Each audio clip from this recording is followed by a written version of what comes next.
If you're enjoying this video, smash that like button, subscribe, and hit the bell.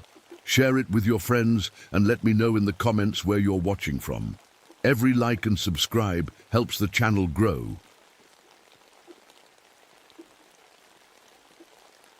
My name is Joseph Tallfeather, but everyone calls me Joe.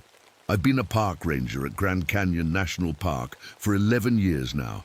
I want to tell you about something that happened to me back in 1968, something I've never told anyone before. Even now, I'm not sure you'll believe me. It started on a beautiful morning in early summer. The sun was just coming up, painting the canyon walls with gold and deep red colors.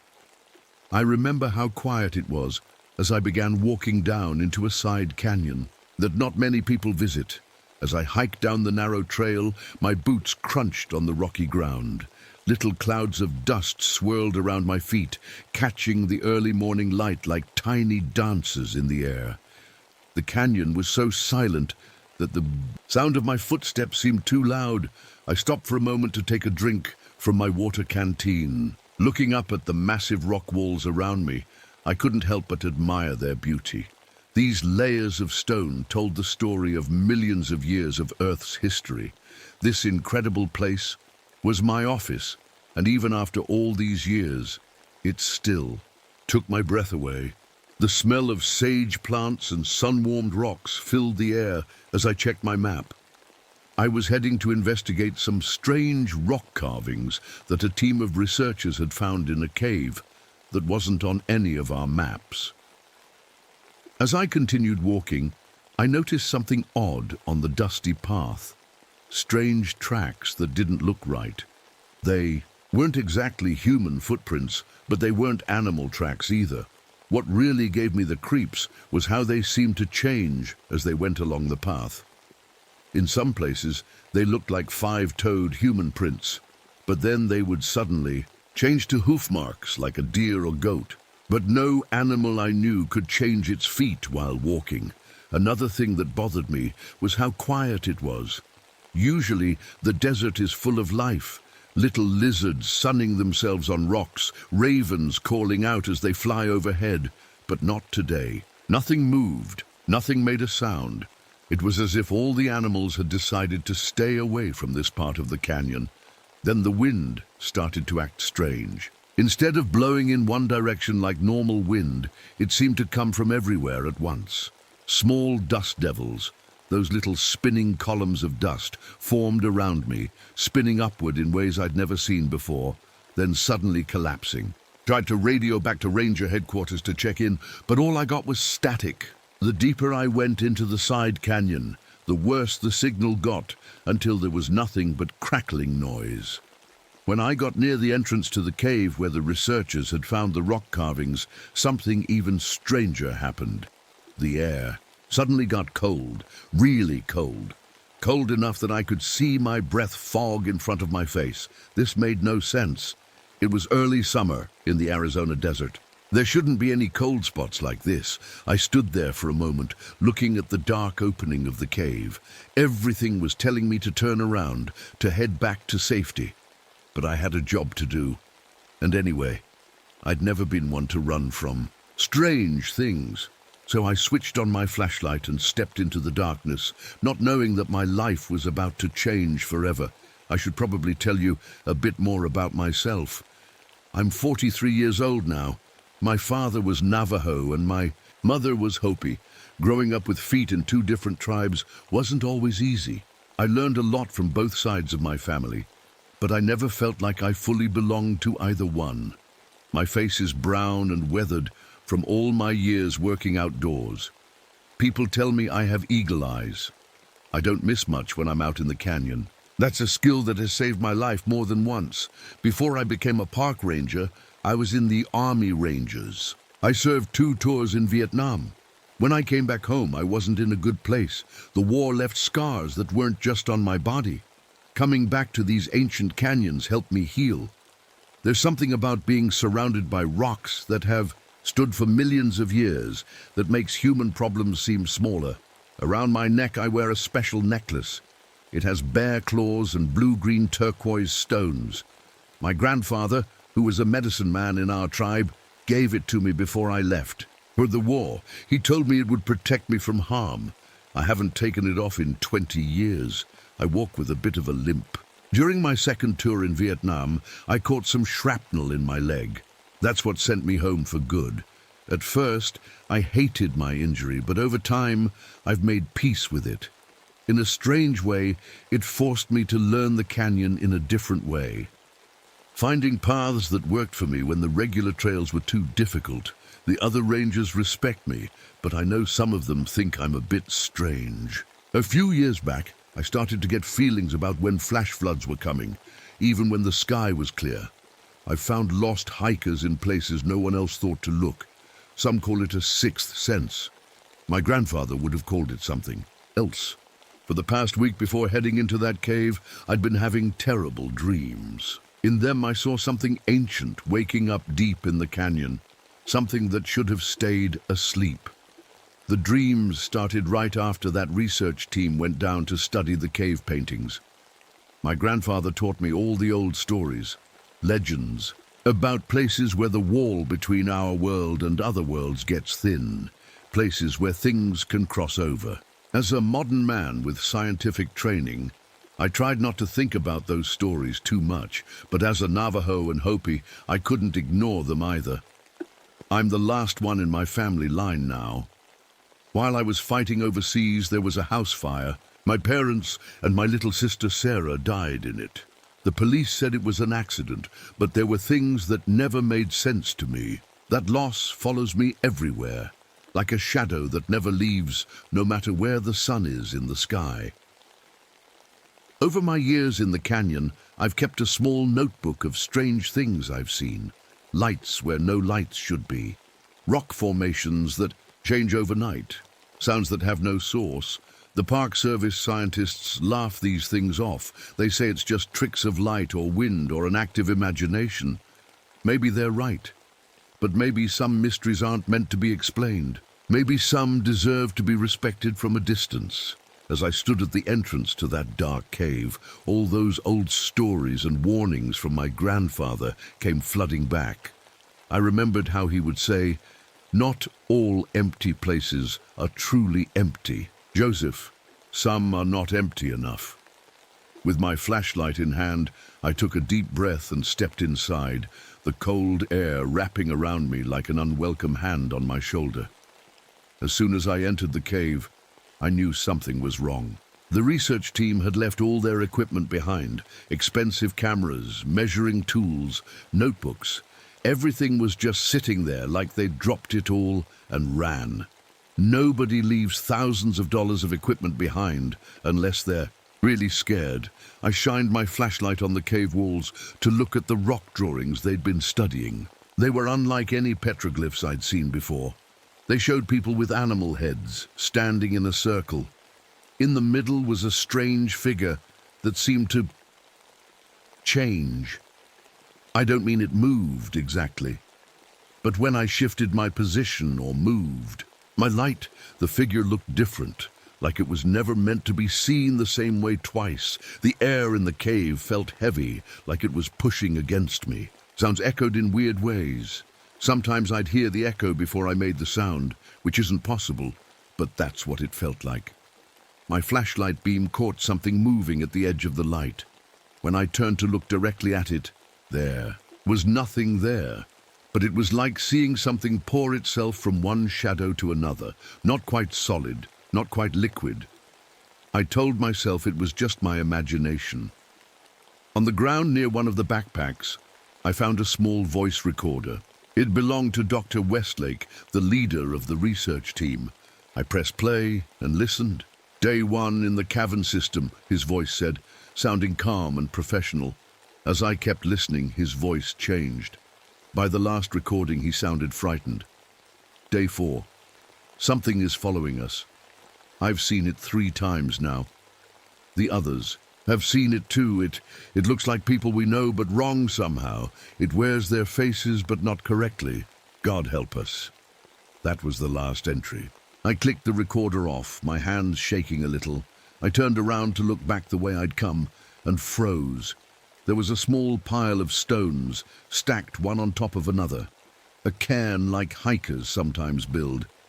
But I was certain it hadn't been there when I walked in, and it was balanced in a way that seemed impossible, the stones barely touching each other. As I watched, I noticed more cairns around the cave, all in places I would have seen someone walking to. Something even stranger happened with my shadow.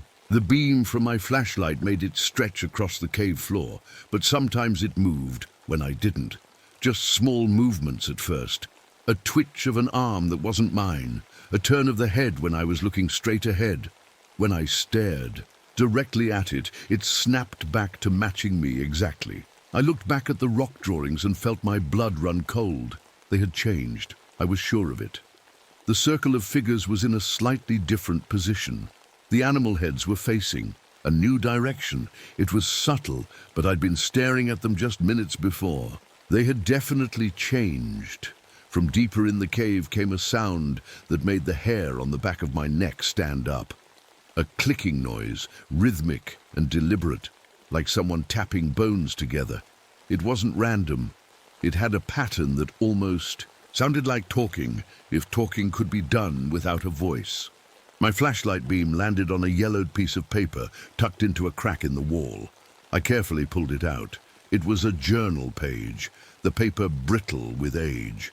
The handwriting was faded but still readable. Spanish, dated 1541. I could read enough Spanish to understand the warning it contained. It waits in the darkness. It learns from what it consumes, gaining knowledge through flesh. May God have mercy on anyone who awakens it. I should have left right then. Every instinct told me to get out, to run back to the sunlight and safety. But I couldn't leave without finding out what happened to the research team. They might still be alive, lost deeper in the cave system. I had to at least try to find them. So I followed the clicking sound, moving deeper into the darkness, each step taking me farther from the world I knew. The beam of my flashlight seemed to grow weaker, the darkness thicker, almost like it was alive and fighting against the light. Didn't know it then, but I was walking straight towards something that had been waiting for centuries, something hungry, something patient, something that was already learning about me with every breath I took in that cold, dead air. As I moved deeper into the cave, the passages got narrower and the ceiling lower. I had to duck my head in some spots. The clicking sound grew louder, then suddenly stopped. The silence felt even worse somehow. That's when I saw him, Dr. Westlake. He was standing about 30 feet ahead of me with his back turned. Relief washed over me. "Dr. Westlake," I called out. "I'm Ranger Tallfeather. I'm here to help you and your team." He didn't answer. He just stood there, perfectly still. "Dr. Westlake," I tried again, walking closer. When he finally turned around, I nearly dropped my flashlight. It looked like Dr. Westlake, but something was terribly wrong. He moved like his joints were in the wrong places. And his face seemed to slide and shift. His eyes, nose, and mouth moved around like they were floating in water, never quite staying where they should be. And that's when I saw what I was really dealing with. The old stories were true. The thing in front of me was what my people call a skinwalker, a being that can take the shape of people or animals. But this one couldn't quite get it right. It was like it was still learning how to be human. "Hello, Joe." "Tallfeather," it said, using my voice perfectly. Not Westlake's voice, mine. The sound bounced off the cave walls, coming back to me from every direction. "Hello, Joe. Tallfeather," the echoes repeated, each time with a small change, like it was practicing. I stood frozen as it took a step toward me. It didn't leave footprints in the dusty cave floor, but the air around it moved in strange currents. A smell hit me, like rotten meat mixed with sage burning at a funeral. I'd never smelled anything like it, but somehow I knew it was the smell of death and mockery together. "Where is the real Dr. Westlake?" I demanded, trying to keep my voice steady. The thing smiled with too many teeth. "He taught me so much," it said, still using my voice. Then it switched to a voice I hadn't heard in 20 years. My sister, Sarah's voice. Just like your sister taught me. She cried for you at the end, Joey. She called your name when the smoke got too thick. Ice filled my veins. There was no way it could know that. No way it could know what her voice sounded like or what she called me. No one knew she had died calling my name except me. And I only knew because I'd heard it in my nightmares for years. After, I pulled out my service revolver and fired a warning shot past its head. The bullet went straight through the thing like it was made of smoke. For a moment its shape scattered like fog, then pulled back together. When it reformed, its movements were smoother, more human-like. That's when I realized my mistake. Every time I interacted with it, it learned. It was studying me, copying me, getting better at pretending to be human. It was like watching a predator improve its hunting technique right in front of my eyes. The creature moved with impossible speed. 1 second it was in front of me, the next it was clinging to the cave wall like a spider, then squeezing through, a crack that was barely an inch wide. It moved so fast that all I could see was a blur, like a photograph taken while someone was moving. I backed away, keeping my gun pointed at it, even though I knew bullets wouldn't help. As I retreated, I stumbled over something. Looking down, I saw a small pile of personal items, watches, wallets, glasses, and other things that must have belonged to the research team. But there was something else mixed in with them that made my stomach turn. Human remains, small parts, a lock of hair carefully tied with string, fingernail clippings arranged in a neat row, and worst of all, a single human eye, somehow still moist and preserved, staring up at nothing. The skinwalker was collecting pieces of its victims, not just taking their shapes, but keeping souvenirs, learning from them, becoming them in some twisted way. You taste of fear, Joseph Tallfeather, the thing said, now using Dr. Westlake's voice. Your fear is different, deeper, older. It paused, head tilting at an impossible angle. I want to know why. It flowed down from the ceiling, reforming into a shape that was almost human, but not quite. Parts of it seemed to be made of different animals, deer legs, human arms, what looked like wolf fur on its shoulders. Its face was the worst part, features from different people blended together like it couldn't decide which face to wear. Stay back, I warned, though I knew threats were useless.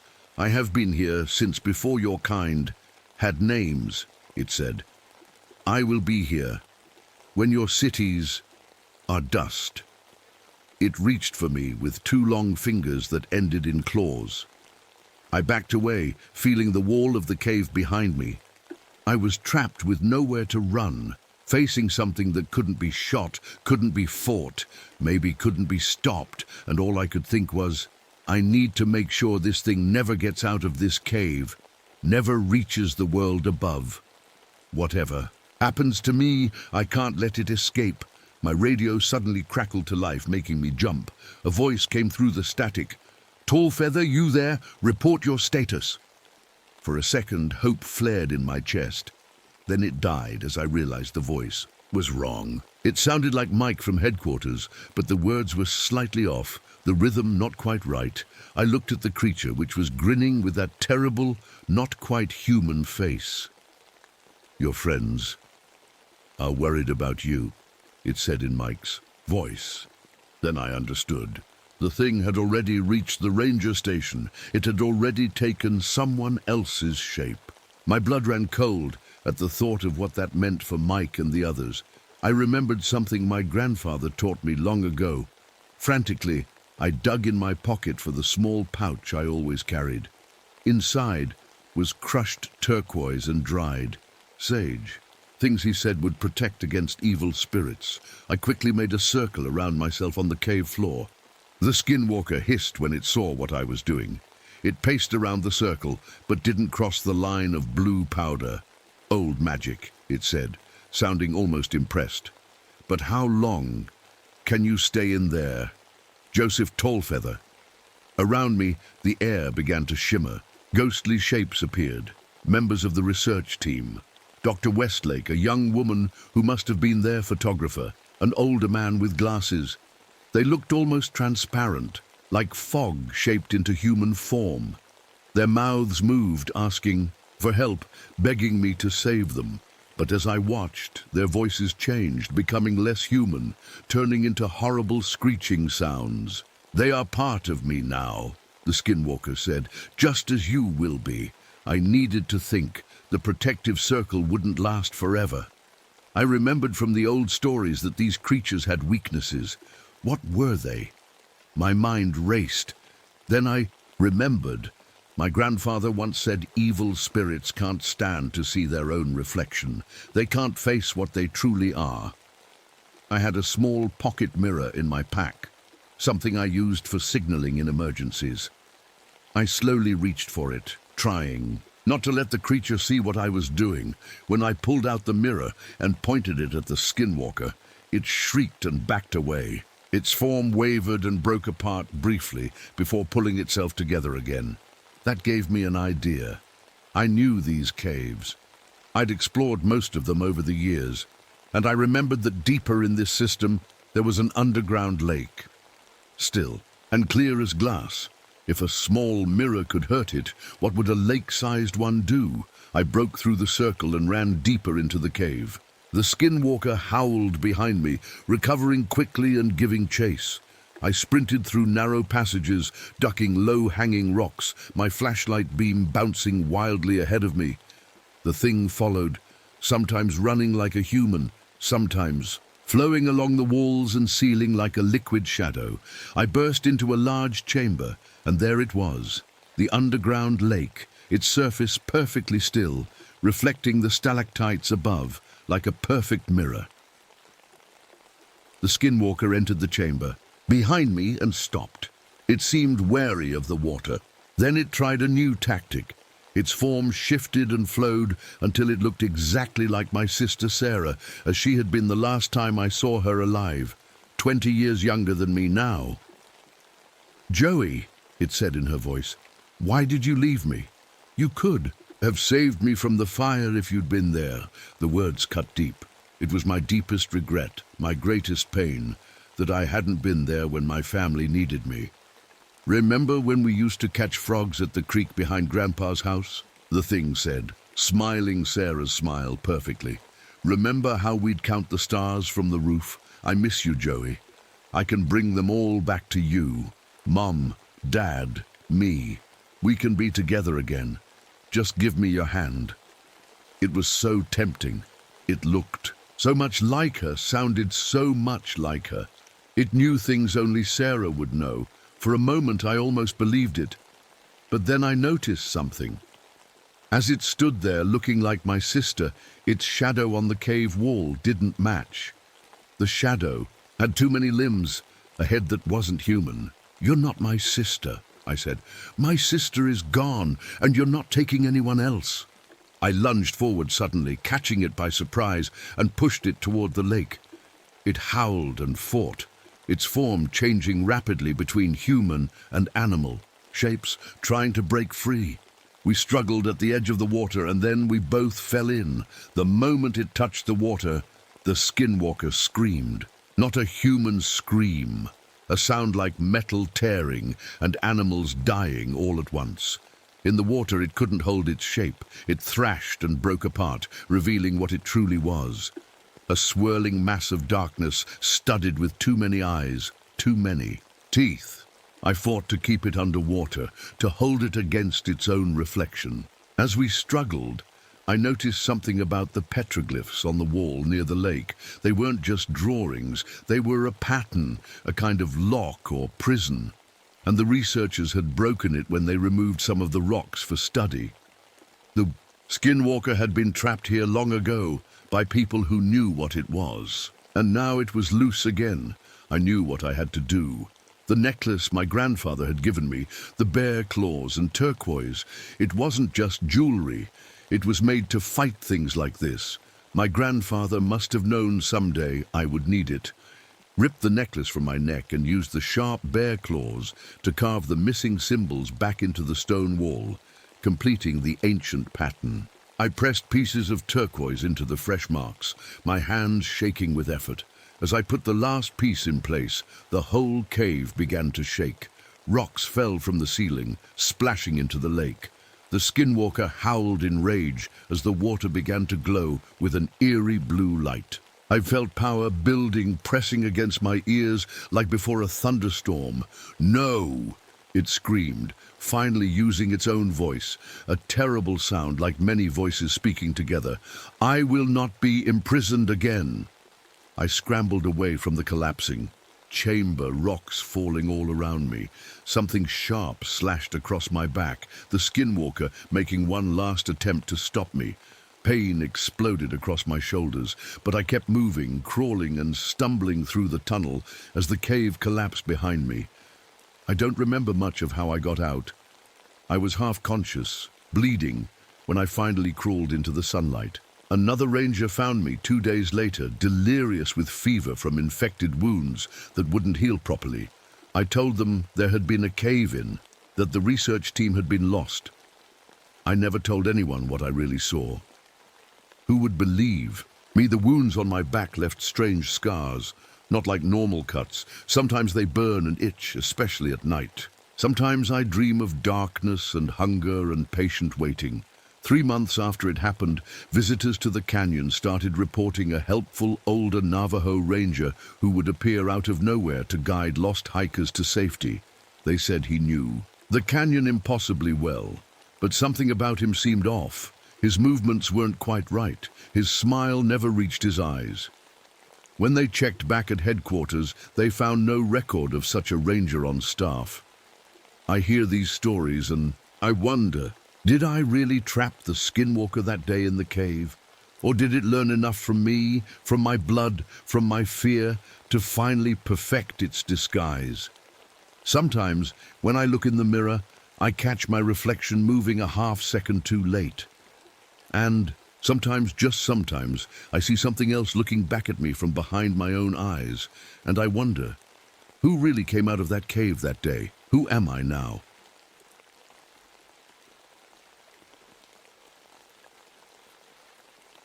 My name is Malcolm Reed. I've been a park ranger in the boundary waters of Minnesota for 15 years now. It's a peaceful life, most days. Just me, the lakes, and the ancient pines that whisper secrets when the wind blows through them. This story I'm about to tell you, I wish it wasn't true. Sometimes I wake up hoping it was just a nightmare, but the scars I carry tell me otherwise. It began on a perfect July morning, the kind that makes you grateful to be alive. The sun was just peeking over the eastern shore, turning the mist on the lake into a golden cloud. I pushed my canoe out from the main ranger station just after 5, like I did every Thursday when I'd head out to check on my remote outpost cabin. The water was flat as glass that morning. My paddle barely made a sound as it dipped in and out. That's what I love most about these early patrols, the stillness. After 2 tours in Vietnam, stillness became something sacred to me. "Another beautiful day, Scout," I said to my German shepherd sitting patiently at the front of the canoe. His ears perked up at his name, but he kept his eyes fixed ahead. Scout had been with me for 7 years, the most loyal partner a lonely old ranger could ask for. A loon called somewhere to my right, its haunting cry echoing across the water. Another answered from farther away. The ancient pines surrounding the lake creaked softly in the light breeze, like they were talking among themselves. I took a deep breath, filling my lungs with the scent of pine and cool morning air. This place had become my sanctuary, my saving grace after what I'd seen in the war. About an hour into my journey, I spotted a bull moose wading at the edge of the lake, a magnificent creature, velvet still covering his growing antlers. He looked up as I passed, regarding me with calm curiosity before lowering his head back to drink. This was nature in perfect harmony. This was why I chose this life. By 8 o'clock, I could see my outpost cabin through the trees. It sat on a small rise, about 50 yards from the shore, a simple wooden structure that had weathered countless Minnesota winters. As I beached the canoe and secured it, something felt different. "Come on, Scout, let's get unpacked," I said, gathering my rucksack. But Scout didn't move. He remained in the canoe, his body suddenly rigid, hackles raised along his back. I'd never seen him act this way before.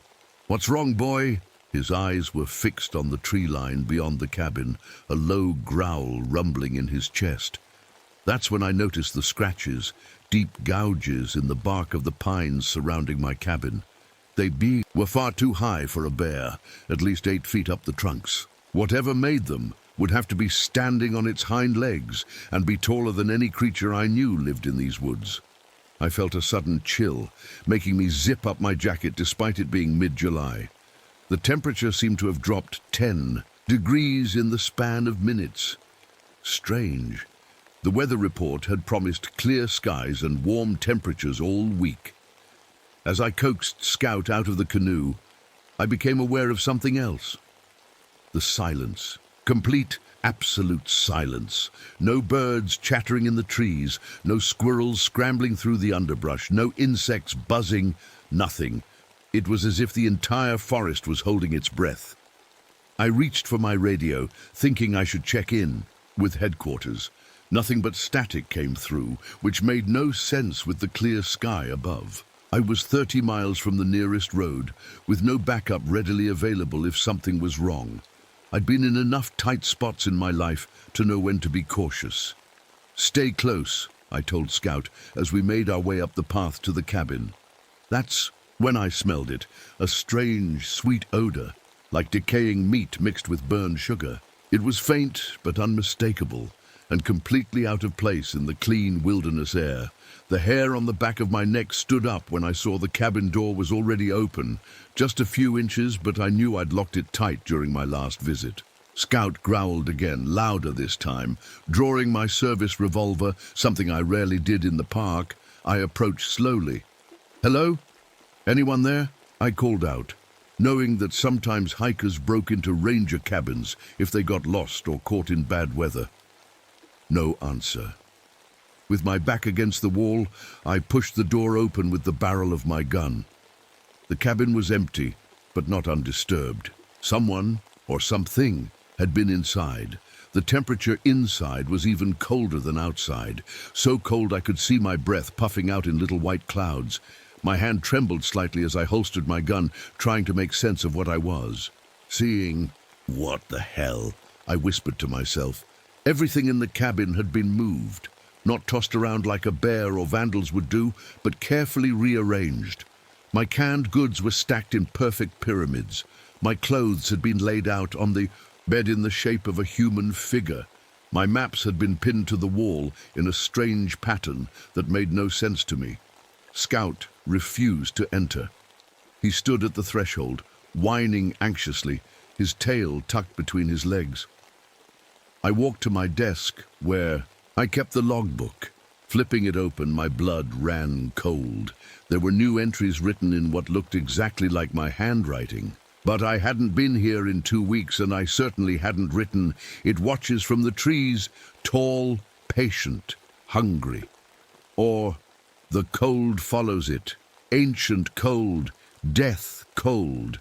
Or worst of all, "It knows my name. It whispers my name when the wind blows." I slammed the book shut, my heart pounding. I'd seen a lot of strange things in my years in the wilderness, but nothing like this. I told myself there had to be a logical explanation. Maybe another ranger was playing a prank. Maybe I was more tired than I thought. But deep down, in that primal part of the brain that senses danger before we consciously understand it, I knew something was very wrong in my forest. Something ancient, something deadly. And I was alone with it, 30 miles from help. The sun was setting now, painting the sky in brilliant oranges and reds. Normally it was my favorite time of day, but as darkness crept between the ancient pines, I couldn't shake the feeling that night was bringing something terrible with it, something that had been waiting a very long time to meet me. I didn't sleep much that first night. How could I? Every creak of the cabin, every whisper of wind through the pines made me sit up straight. my hand reaching for the gun I'd placed on the nightstand. Scout was no better. He paced the small cabin, stopping sometimes to stare at the windows, his ears pricked forward, listening to something I couldn't hear. When he finally settled on the rug beside my bed, his body remained tense, ready to spring up at a moment's notice. As I lay there in the dark, my mind wandered back to how I ended up here, alone in the wilderness. Most people thought I was crazy, a man in his 50s living in the middle of nowhere with only a dog for company. But they didn't understand what the forest had given me. Peace. After Vietnam, peace was hard to come by. I was 22 when I was drafted, just a kid from a small town in Minnesota who'd never been farther than Minneapolis. 2 tours later, I came back a different man. The things I saw there, the things I did, they followed me home like shadows. The nightmares were the worst. I'd wake up screaming, my body soaked in sweat, believing I was back in the jungle with bullets flying overhead and men dying around me. My wife, Sarah, she tried her best to help me. She'd hold me when the shaking got bad, tell me I was safe, that I was home. But the war never really lets you go. I ran my fingers over the deep scars on my left hand, not from Vietnam, but from my early days as a ranger. A mother bear had surprised me while I was checking trail markers. She was protecting her cubs, just doing what came natural, nearly tore my hand clean off. But somehow, that bear attack helped me. The physical pain somehow made the pain in my head less important. My hand drifted to my breast pocket, where I kept my silver flask. I hadn't had a drink in nearly 5 years, not since Sarah died from cancer. I quit the day after her funeral, but I kept the flask as a reminder of my promise to her, that I'd get better, that I'd be there for our daughter, Elizabeth. I failed at that last part. Elizabeth and I, we haven't spoken since the funeral. She couldn't understand why I chose to live out here instead of moving closer to her in Chicago. She thought I was running away. Maybe she was right. I reached under my pillow and pulled out the worn photo I kept of her. It was taken on her college graduation day. Her smile bright and full of promise. I missed that smile. I missed a lot of things. My life as a ranger had been good to me, though. 17 rescues under my belt, lost hikers, stranded canoeists, kids who wandered too far from their campsites. The other rangers called me the Ghost because I could track just about anything through these woods. After 20 years out here, I knew every island, every hidden lake, every patch of quicksand, which is why the strange things happening around my cabin bothered me so much. This was my place. I knew it, like I knew my own heartbeat. And something was very wrong. Around 3 in the morning, I must have drifted off despite my worries. My dreams were dark and confused. Trees with eyes watching me, a tall shadow moving just out of sight, the sound of teeth grinding together. I woke with a start, just as dawn was breaking. Something felt off. The air in the cabin was freezing, cold. The glass of water I'd placed beside my bed had a thin layer of ice on top. In July, in Minnesota, I sat up, reaching for my gun, when I noticed Scout. He was standing at the window, his entire body trembling, but not making a sound. I'd never seen him so afraid. "What is it, boy?" I whispered, moving to his side. Outside, the fog was thick, wrapping around the trees like ghostly fingers. As it shifted and swirled, I could just make out a set of tracks in the soft earth leading to my cabin. Deer tracks, from the look of them, but as they got closer to my door, they changed. The neat hoofprints stretched and elongated, becoming something else, something with toes, something that walked on 2 legs. They led right up to my door, and then I glanced down, my heart hammering in my chest. The door hadn't been forced. I'd locked it last night, checking the bolt 3 times before going to bed. Yet there, on the wooden floorboards, was a trail of damp footprints. They led from the door to my bedside, where they stopped. Right where? I had been sleeping. Something had been in here while I slept, standing over me, watching me.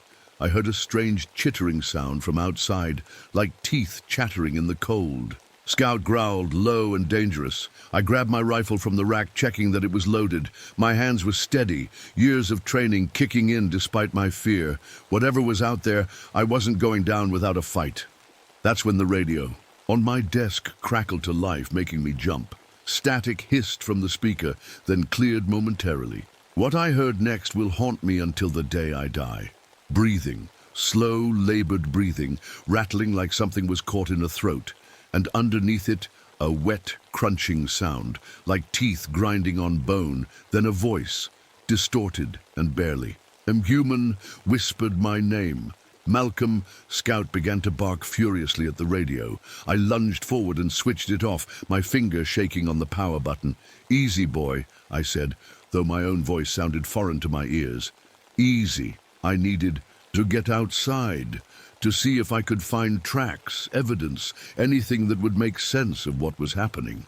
I pulled on my boots and jacket, grabbed my rifle and whistled for Scout to follow. He didn't want to go. For the first time since I'd trained him, Scout refused a command. He backed away from the door, his tail tucked tight against his body. "Fine," I said. "Stay here, guard the cabin." The relief in his eyes was almost human. The morning was unnaturally cold as I stepped outside, my breath fogging in front of me. The fog still hung between the trees, but I could see well enough to follow the tracks. They led me about 100 yards into the forest, to a clearing I knew well.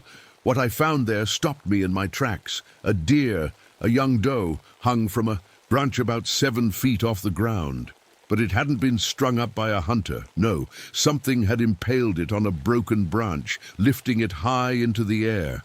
The deer's body was completely drained of blood, not a drop staining the ground below. Its flesh was cut with precise, almost surgical lines. No animal could make cuts like that. As I stood there, trying to make sense of what I was seeing, I became aware of a sound, a faint, rhythmic clicking that seemed to come from all directions. At once, like dozens of tongues clicking against the roof of a mouth, I pulled out my compass, needing to get my bearings in the fog. The needle spun wildly when I pointed it toward the densest part of the forest, where the trees seemed to have grown closer together overnight. That's when I saw them, markings carved into the bark of the trees surrounding the clearing. Fresh carvings, the sap still oozing from the wounds in the wood. I recognized the style immediately. They looked like the ancient pictographs made by the Ojibwe people who had lived in these lands for centuries before Europeans arrived. But these were new, and they depicted something that made my blood run cold. A skeletal figure, impossibly tall and thin, with the head of a deer or elk. In each carving it was shown consuming human prey, the wendigo, an ancient evil from Algonquin legends, a spirit of hunger, winter, and death. I'd heard the stories, of course. Every ranger in these parts had. Tales told around campfires about a creature that was once human, but had been transformed by committing the ultimate taboo, consuming human flesh. The stories said it was cursed to wander the forests forever, growing ever more hungry but never satisfied, no matter how much it ate. I'd always thought they were just stories, meant to warn against the dangers of greed and cannibalism. Just legends. But as I stood there in that cold clearing, with the mutilated deer hanging above me and those fresh carvings surrounding me, I wasn't so sure anymore.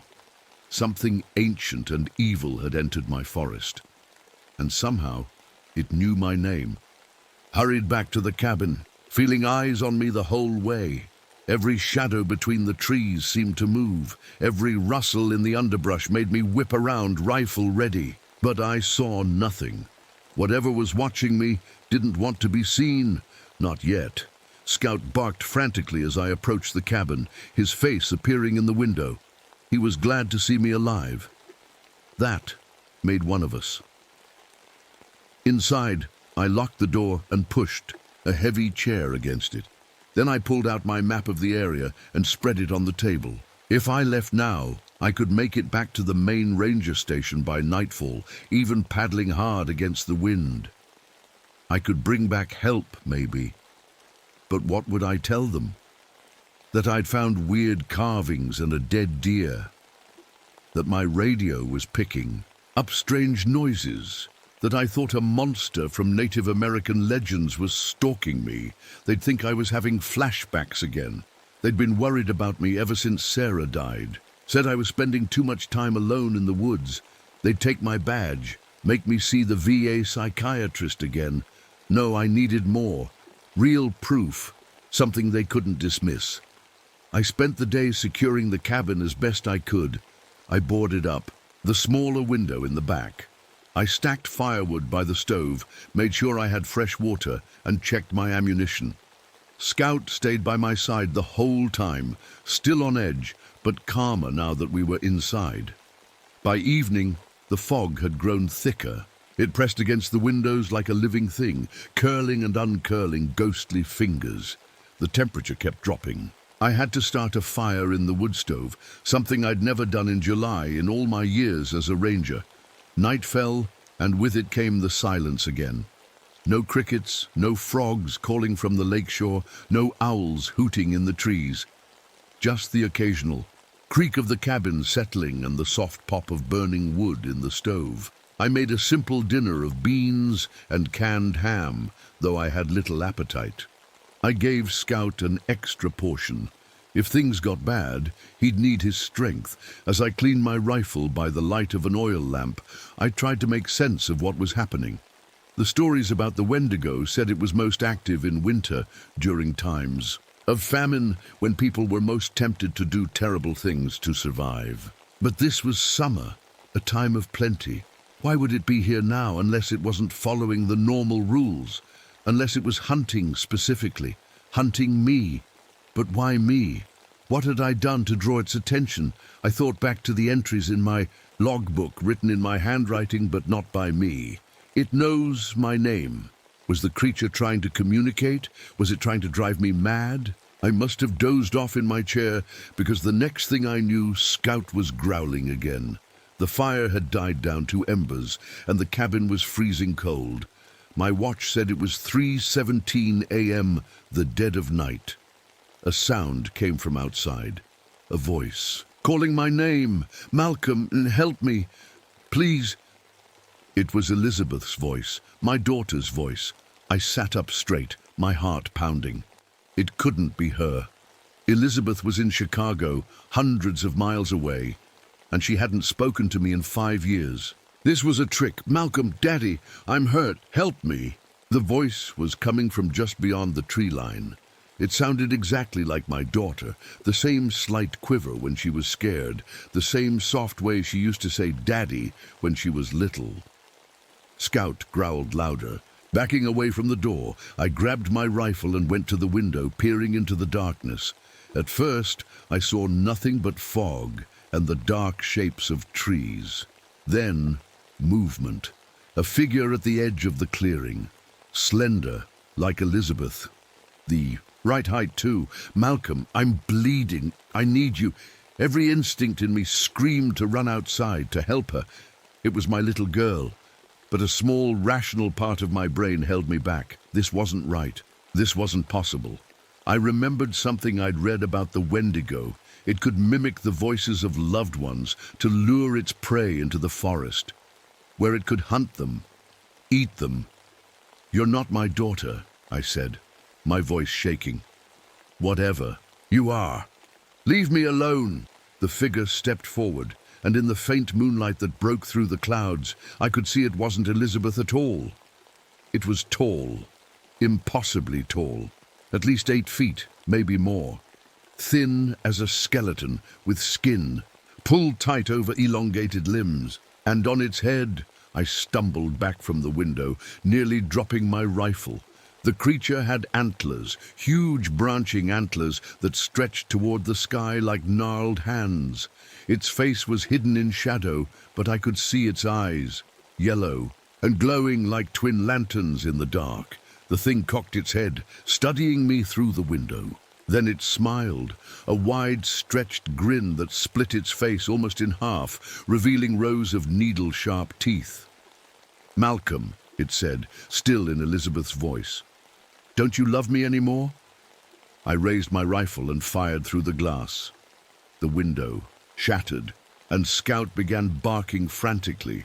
But when I looked back outside, the creature was gone. All that remained was swirling mist where it had stood. I reloaded quickly, moving away from the window in case it decided to reach in and grab me. My hands were steady, but my mind was racing. I'd seen it now, actually seen it, the wendigo. It was real, and it was toying with me. I didn't sleep the rest of that night. I sat with my back to the wall, rifle across my knees, Scout pressed against my side. We watched the windows and door until dawn finally broke, pale and hazy through the fog. With daylight came a small measure of courage. I needed to check the area around the cabin to see if the creature had left any trace, any proof that I wasn't losing my mind. "Stay close," I told Scout as we ventured outside. The morning was eerily still. No birds, no wind, just the sound of our footsteps in the damp earth. I approached the spot where I'd seen the creature standing. The ground was disturbed, with strange impressions that didn't look quite like footprints, too long, too narrow, with odd sharp points at the ends, like hooves and claws combined. But what really caught my attention were the trees, all around. The clearing, new markings had been carved into the bark, deep grooves cut by something sharp. I walked from tree to tree, studying them. They formed a pattern, a circle around my cabin, some kind of boundary or a trap.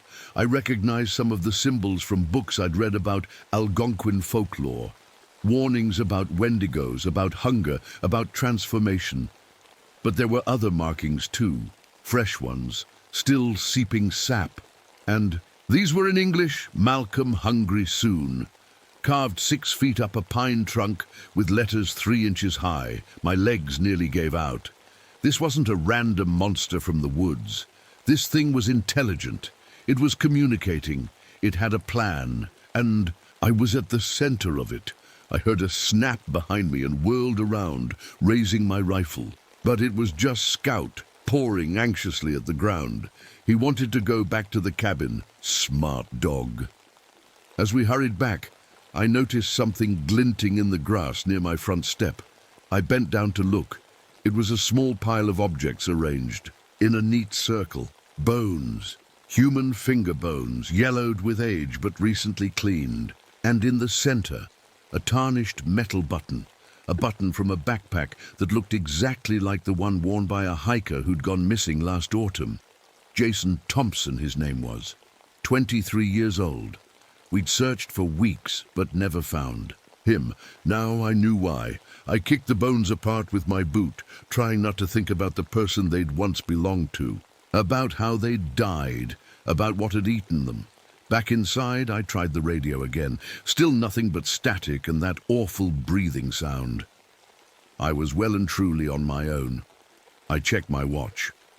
Almost noon. If I left now, I could still make it back to the station before dark. But something told me the Wendigo wouldn't let me leave. It had chosen this place for our confrontation. It had prepared. As if reading my thoughts, the temperature in the cabin plummeted suddenly. Frost formed on the insides of the windows, spreading in delicate patterns. The water in my canteen froze solid in seconds. Outside, snow began to fall, thick, heavy flakes swirling down from a clear blue sky. Impossible snow, forming drifts against the cabin in minutes. The Wendigo was changing the weather. It was making sure I couldn't escape. I was trapped, and night was coming. That afternoon, I tried to think like a ranger, not like a frightened man. I'd survived 2 tours in Vietnam. I'd faced down wounded bears and armed poachers. I wouldn't let this thing, whatever. It really was, see my fear. I made a plan.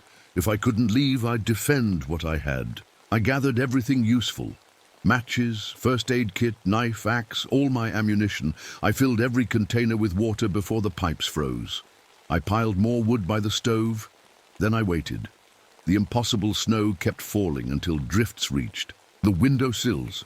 The sun, barely visible through the strange weather, began its descent toward the horizon. Hours of daylight left, but it felt like minutes.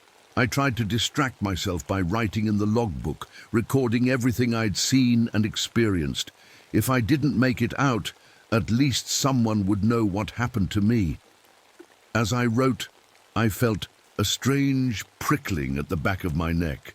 I looked up at the small mirror hanging on the wall opposite me. I wasn't alone in the reflection. Standing behind me, tall enough that it had to stoop under the ceiling, was the creature. In the mirror, I could see it clearly for the first time. Its skin was grey and stretched tight over bones that seemed too long, too angular to be human. Its fingers ended in black claws that nearly touched the floor.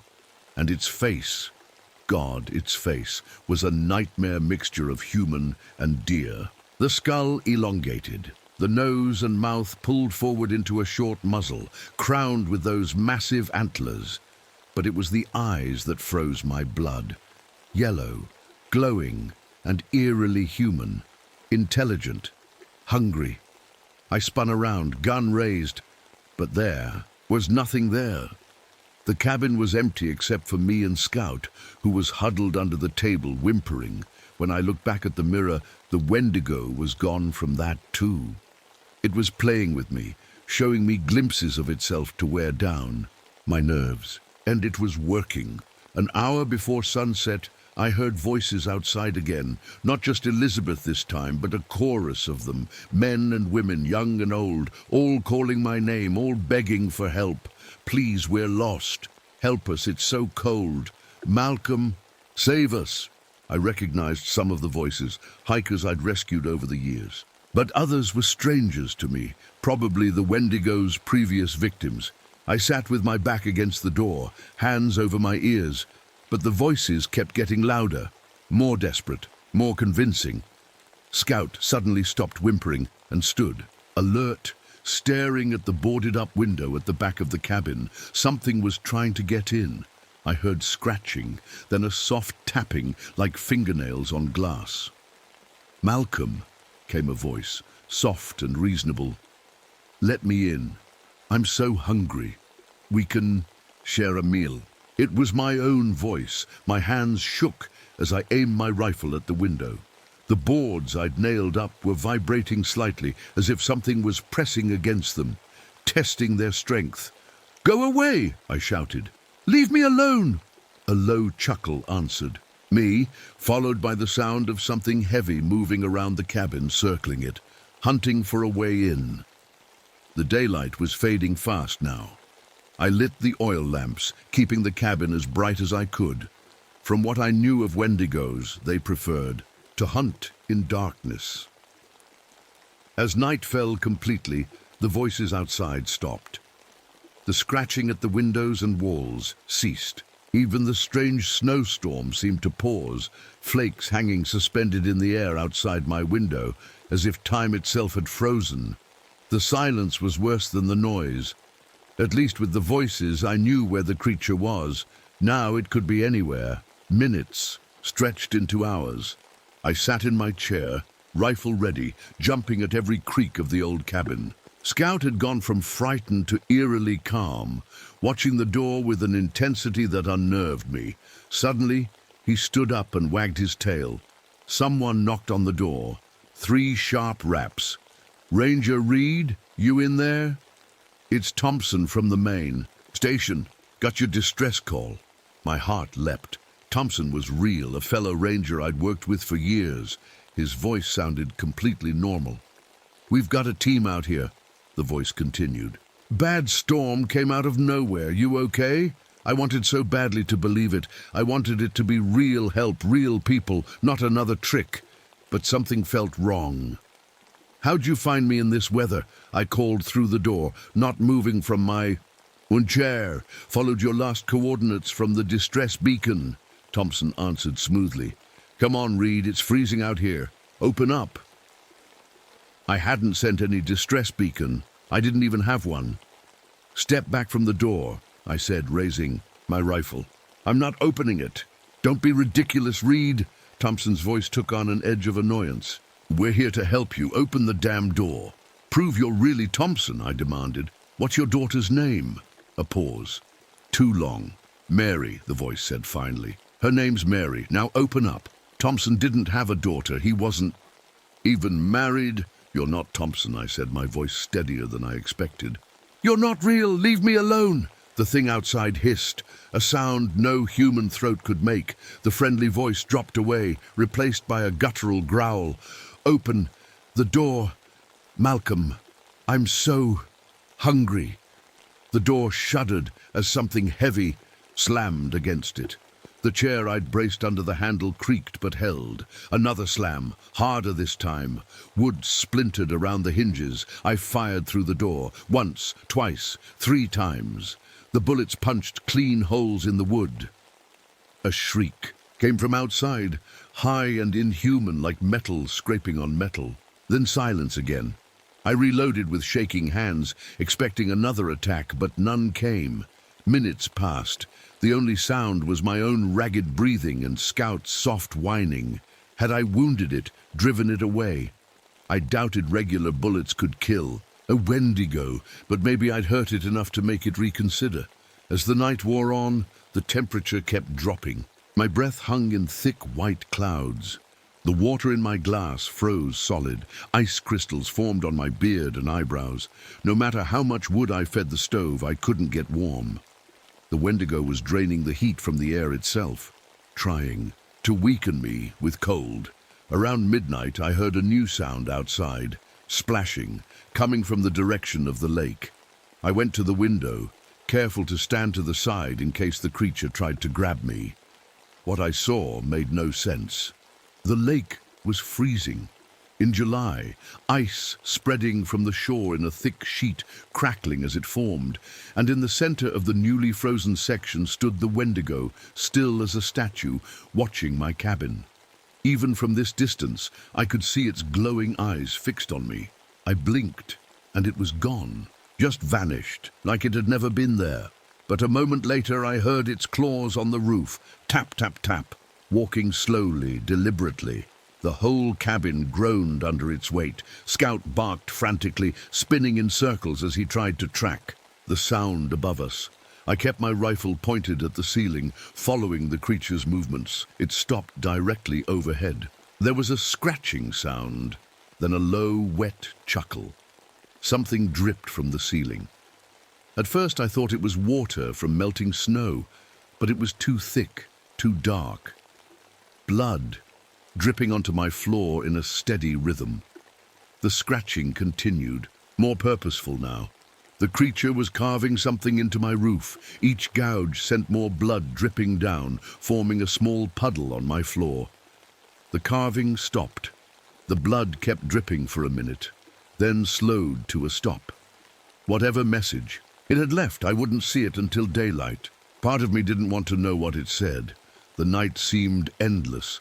The wendigo kept moving around the cabin, sometimes on the roof, sometimes circling outside, occasionally tapping on a window or wall, reminding me it was still there. Still, waiting for what?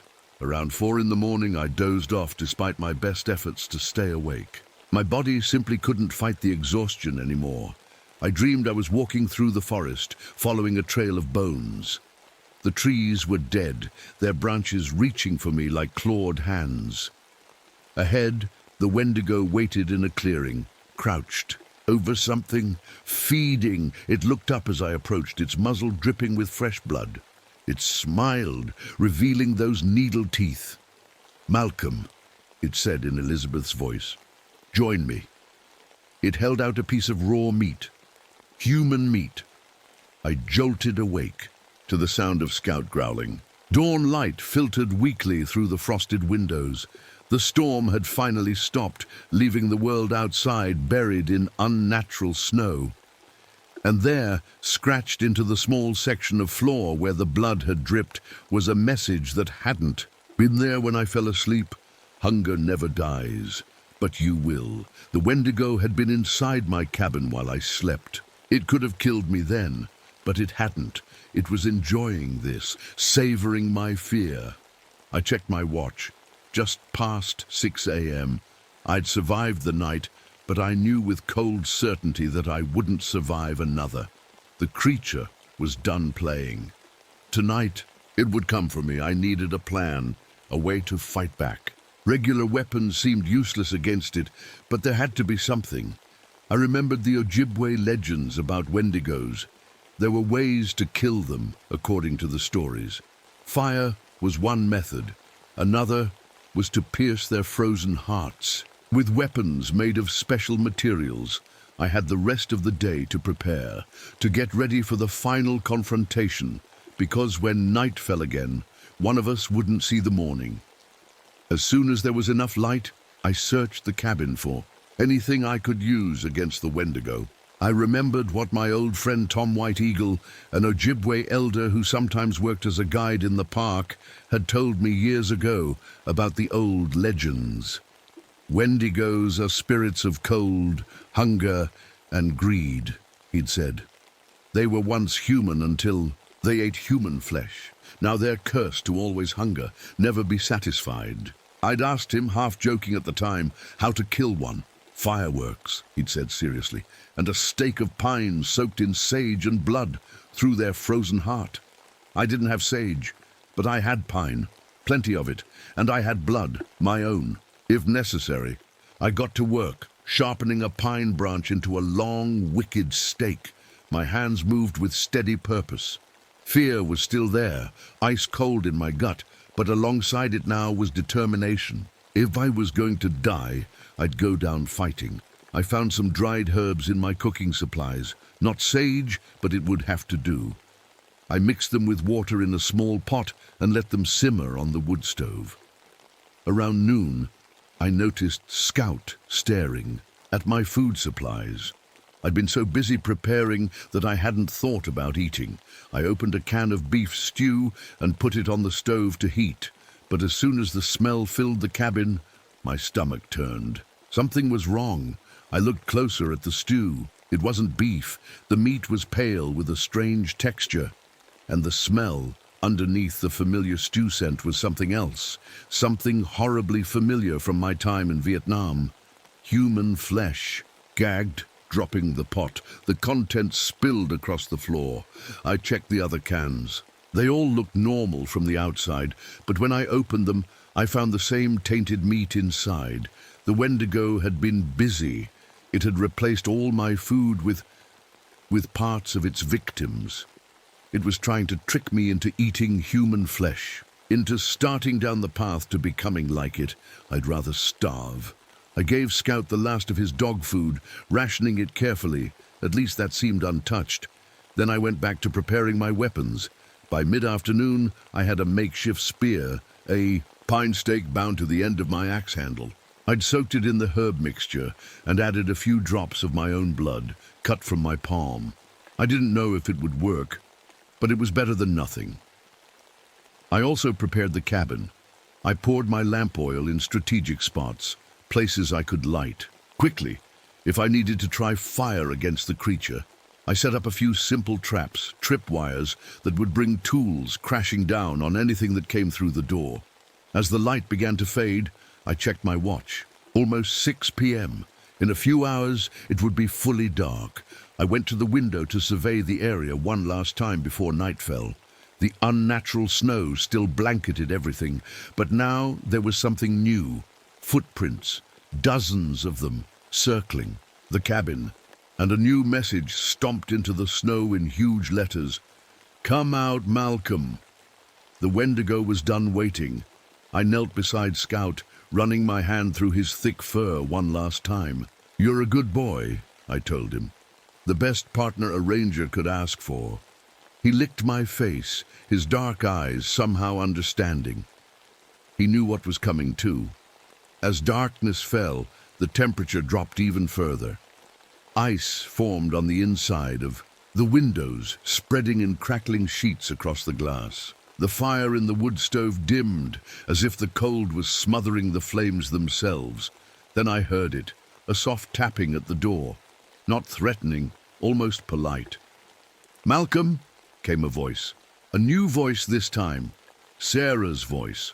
My dead wife's voice, perfectly recreated. Malcolm, I've missed you so much. Please, let me in. My heart twisted. Even knowing it was a trick, hearing Sarah's voice again after 5 years was like a physical blow. "You're not her," I said, my voice thick. "She's gone. I'm waiting for you," the voice continued, ignoring my words. "Elizabeth is here too. We can be a family again." I closed my eyes, fighting back tears. "Stop it," I whispered. The voice changed, becoming cruel, mocking. Still Sarah's voice, but with something else behind it, something ancient and evil. "You failed her, Malcolm. You failed your wife. You failed your daughter. You'll fail yourself too." I'd had enough. I raised my rifle and fired through the door. Again, a screech answered me, followed by an enraged howl that shook the cabin. The door shuddered as something massive slammed against it. The hinges groaned. The wood splintered. One more hit and it would break through. I grabbed my makeshift spear in one hand, rifle in the other. "Get ready, Scout," I said. The final blow never came. Instead, I heard movement around the side of the cabin, scratching at the boarded window. The nails I'd hammered in that morning began to pop out one by one, pulled by an unseen force. I aimed my rifle at the window, waiting. The last board fell away. The glass was already broken from when I'd fired through it the night before.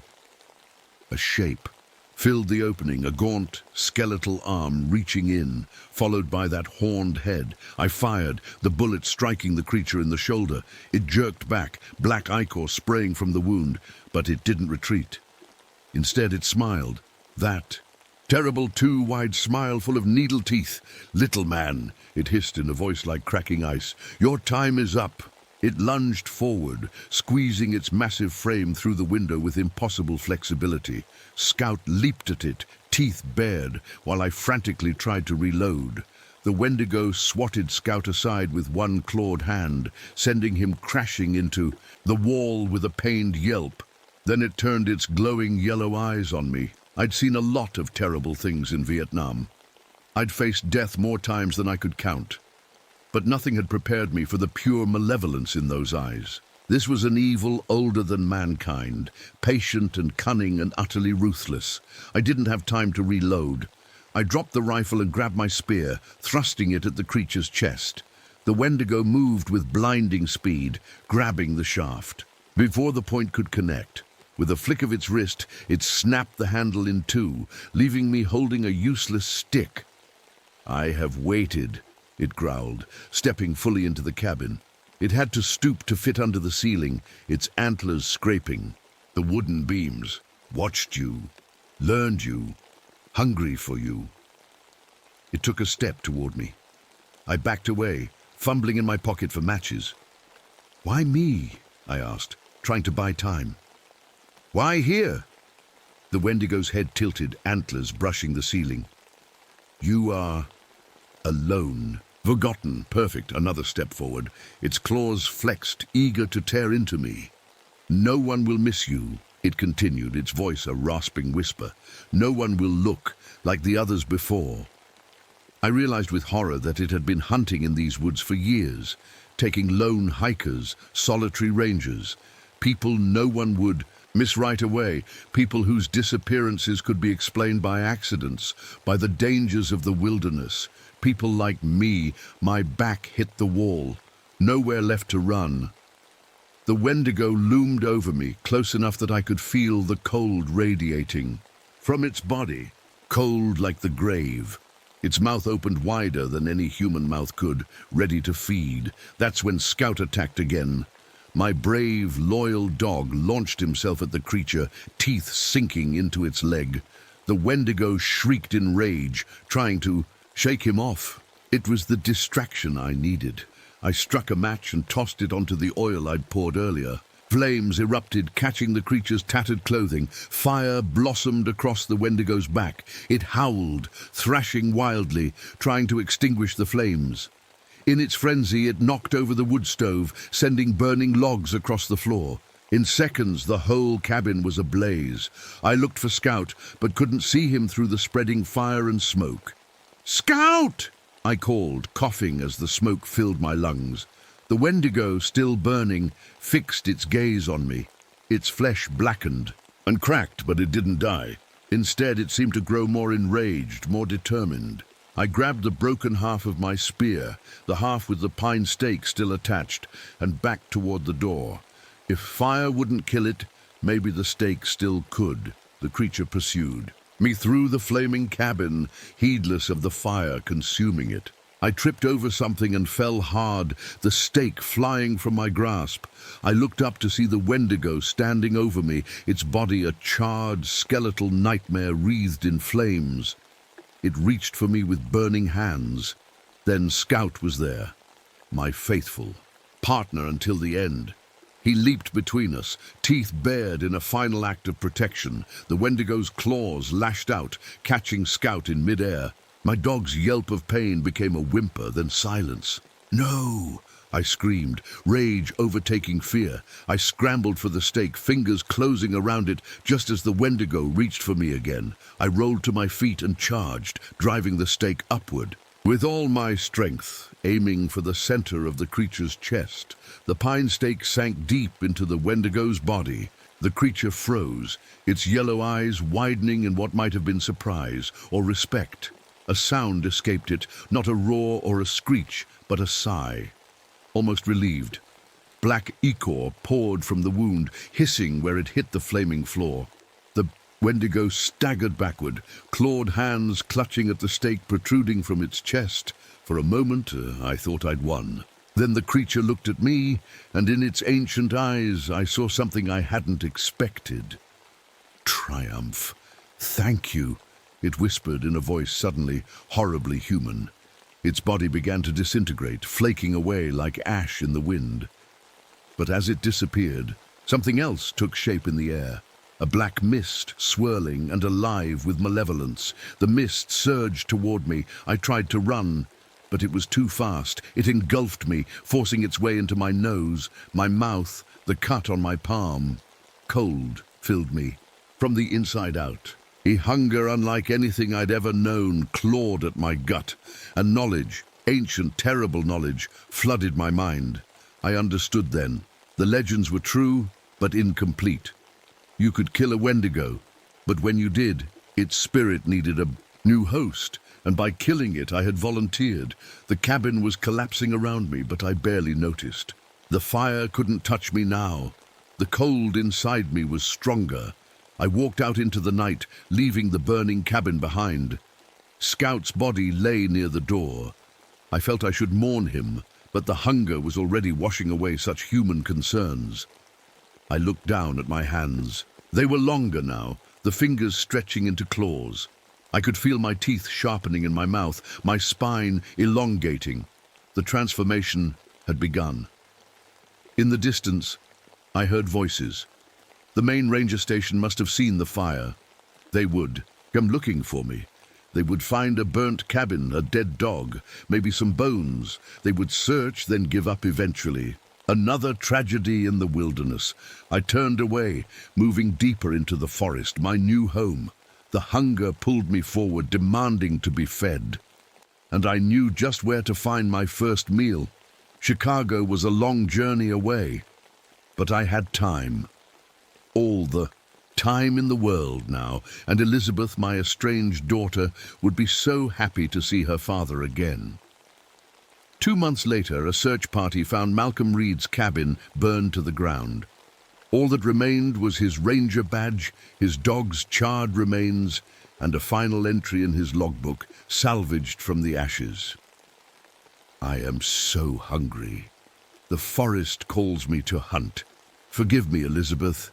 Since then, hikers in the boundary waters have reported seeing a tall figure with antlers watching from the tree line. They say if you listen carefully on quiet nights, you can hear it whispering your name.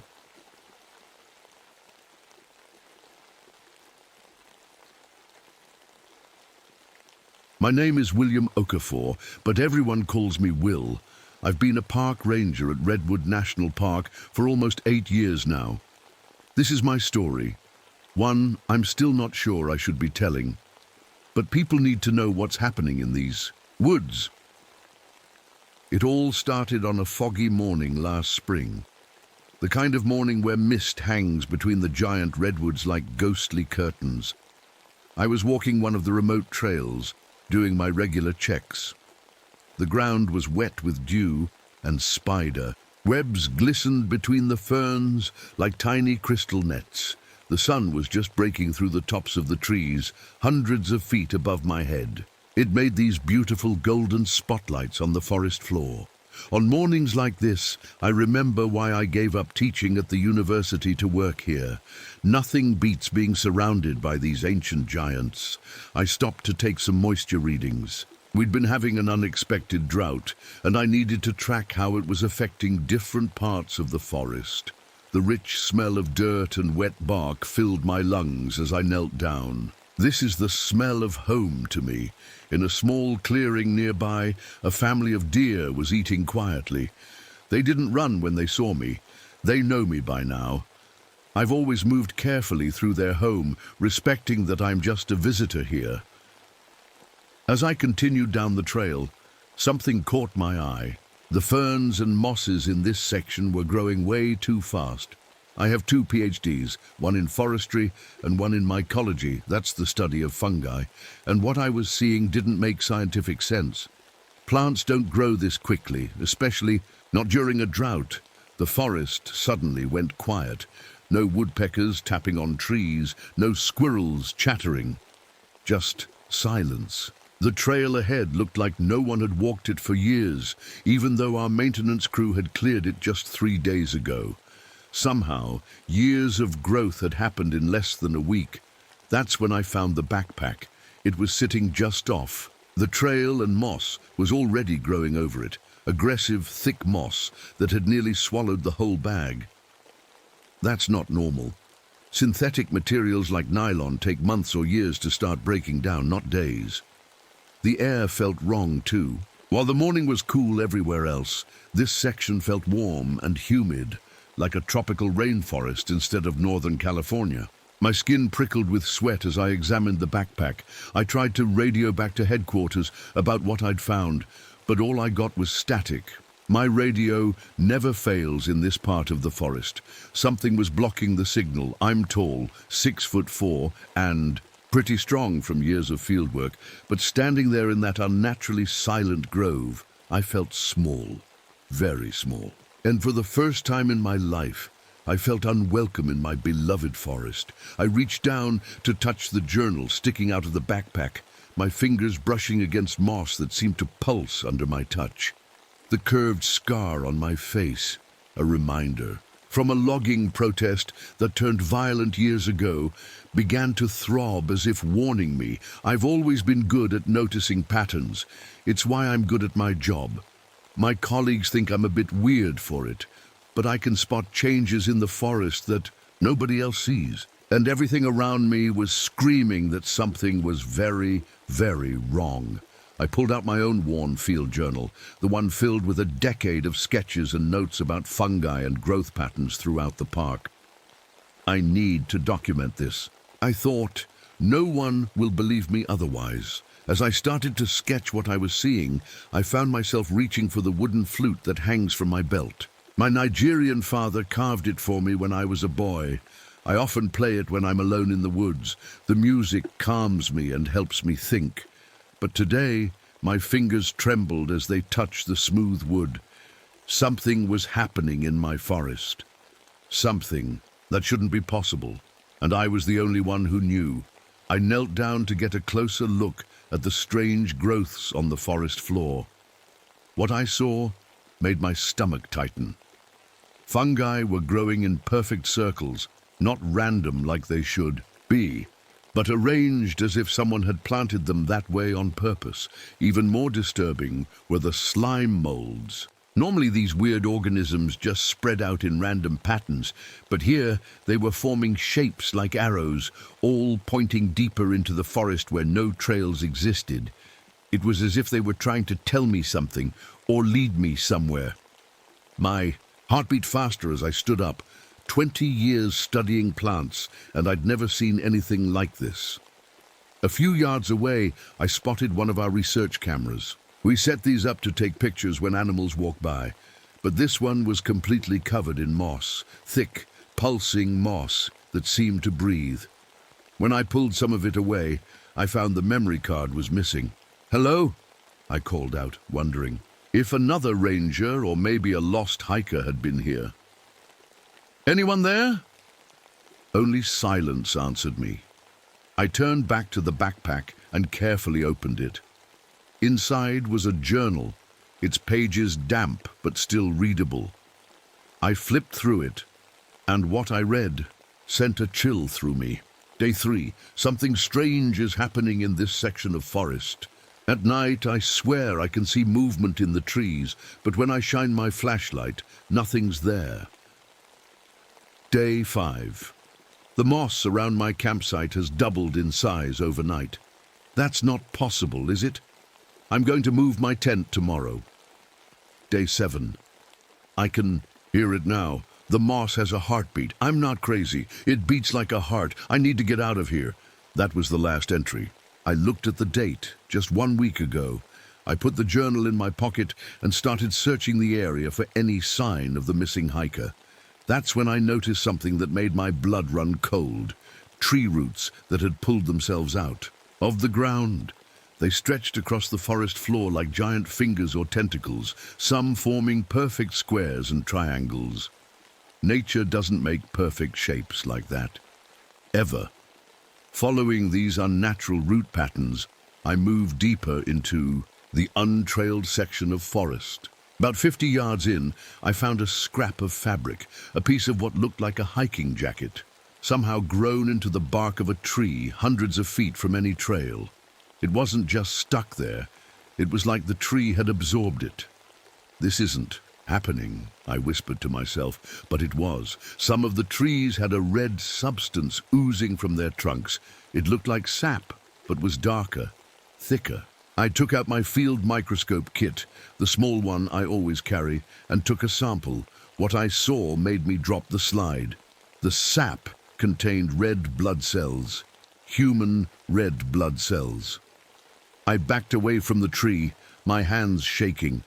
Looking up, I noticed that the forest canopy, the ceiling of branches and leaves above me, was slowly closing. The branches were moving, weaving together like a basket, even though there wasn't any wind. It was as if the forest was trying to trap me underneath. Forcing myself to stay calm, I took a sample from a small stream nearby. Under my microscope, the water was filled with spores I'd never seen before. As I watched, they seemed to organize themselves, forming structures that looked like tiny nerve cells, like they were building something. I needed to get out, to report what I'd found. But first, I had to see where those arrow-shaped slime molds were pointing. Following their direction led me to something impossible, a massive, perfectly circular clearing that wasn't on any park map. I've walked every inch of this forest over the past 8 years. This clearing should not exist. Inside the circle, dozens of different plant species had arranged themselves in a spiral pattern, all pointing toward the center where a patch of glowing moss pulsed with an eerie greenish light. I stood at the edge of this unnatural clearing, my scientific mind struggling to make sense of what I was seeing. Everything I knew about botany, about forest ecosystems, about the natural world, none of it explained this. As the sun began to sink lower in the sky, casting long shadows through the trees, I felt like I was being watched by thousands of eyes. Eyes, hidden in the bark, in the leaves, in the very soil beneath my feet. And then, from the center of the spiral, I heard a voice call my name. "Hello, Ranger Okafor. I've been waiting for you." I wasn't alone in the clearing anymore. I froze, staring at the man standing in the center of the clearing. He looked like an ordinary hiker, jeans, flannel shirt, hiking boots, and a friendly smile. But something about him felt wrong. "I'm Lawrence," he said, stepping toward me with his hand outstretched. "Are you lost too?" I shook his hand carefully. It felt cold and slightly damp, like moss after rain. "I'm Will Okafor, Park Ranger," I said. "What are you doing out here? This area is off trail." Lawrence smiled. Oh, I know all the secret paths in this forest. Been hiking here for years. As we talked, I noticed strange things about him. His skin had a greenish tint, like he was slightly sick. He never blinked, not once. And when the breeze blew, tiny hair-like things on his neck moved in the wrong direction, like little plant tendrils with a mind of their own. I was actually looking for someone, I said. A hiker went missing about a week ago. Have you seen anyone else out here? Something flashed across Lawrence's face, a tiny smile he couldn't hide fast enough. It looked like satisfaction, like he was pleased to hear about the missing hiker. I'd be happy to help you search, he offered. I know this area better than anyone. As we walked through the forest, I noticed plants reacting to Lawrence in ways they shouldn't. Ferns turned toward him as we passed, like he was the sun. Vines seemed to reach out, almost touching him before pulling back. It started to rain lightly, but the strangest thing happened. The water flowed around Lawrence as if he was protected by an invisible umbrella. Not a single drop touched him. You know, Lawrence said as we walked, you've been doing very interesting work in the north section. Your fungal classification system is quite impressive. I stopped walking. How do you know about my work in the north section? I hadn't told anyone about that project, and it was miles from here in a restricted research area. Lawrence's smile didn't waver. Oh, word gets around. That night I set up camp near the ranger cabin. I couldn't sleep. I kept thinking about Lawrence and all the impossible things I'd seen. I remembered something from the park's historical records, a journal entry from 1973 that mentioned a hiker named Lawrence who had guided several researchers into the deep forest. None of them were ever seen again. It couldn't be the same person. That was nearly 20 years ago. Around midnight I heard movement outside my tent. Carefully, I peeked out and saw Lawrence walking into the forest. I grabbed my flashlight and followed at a safe distance. What I saw still haunts my dreams.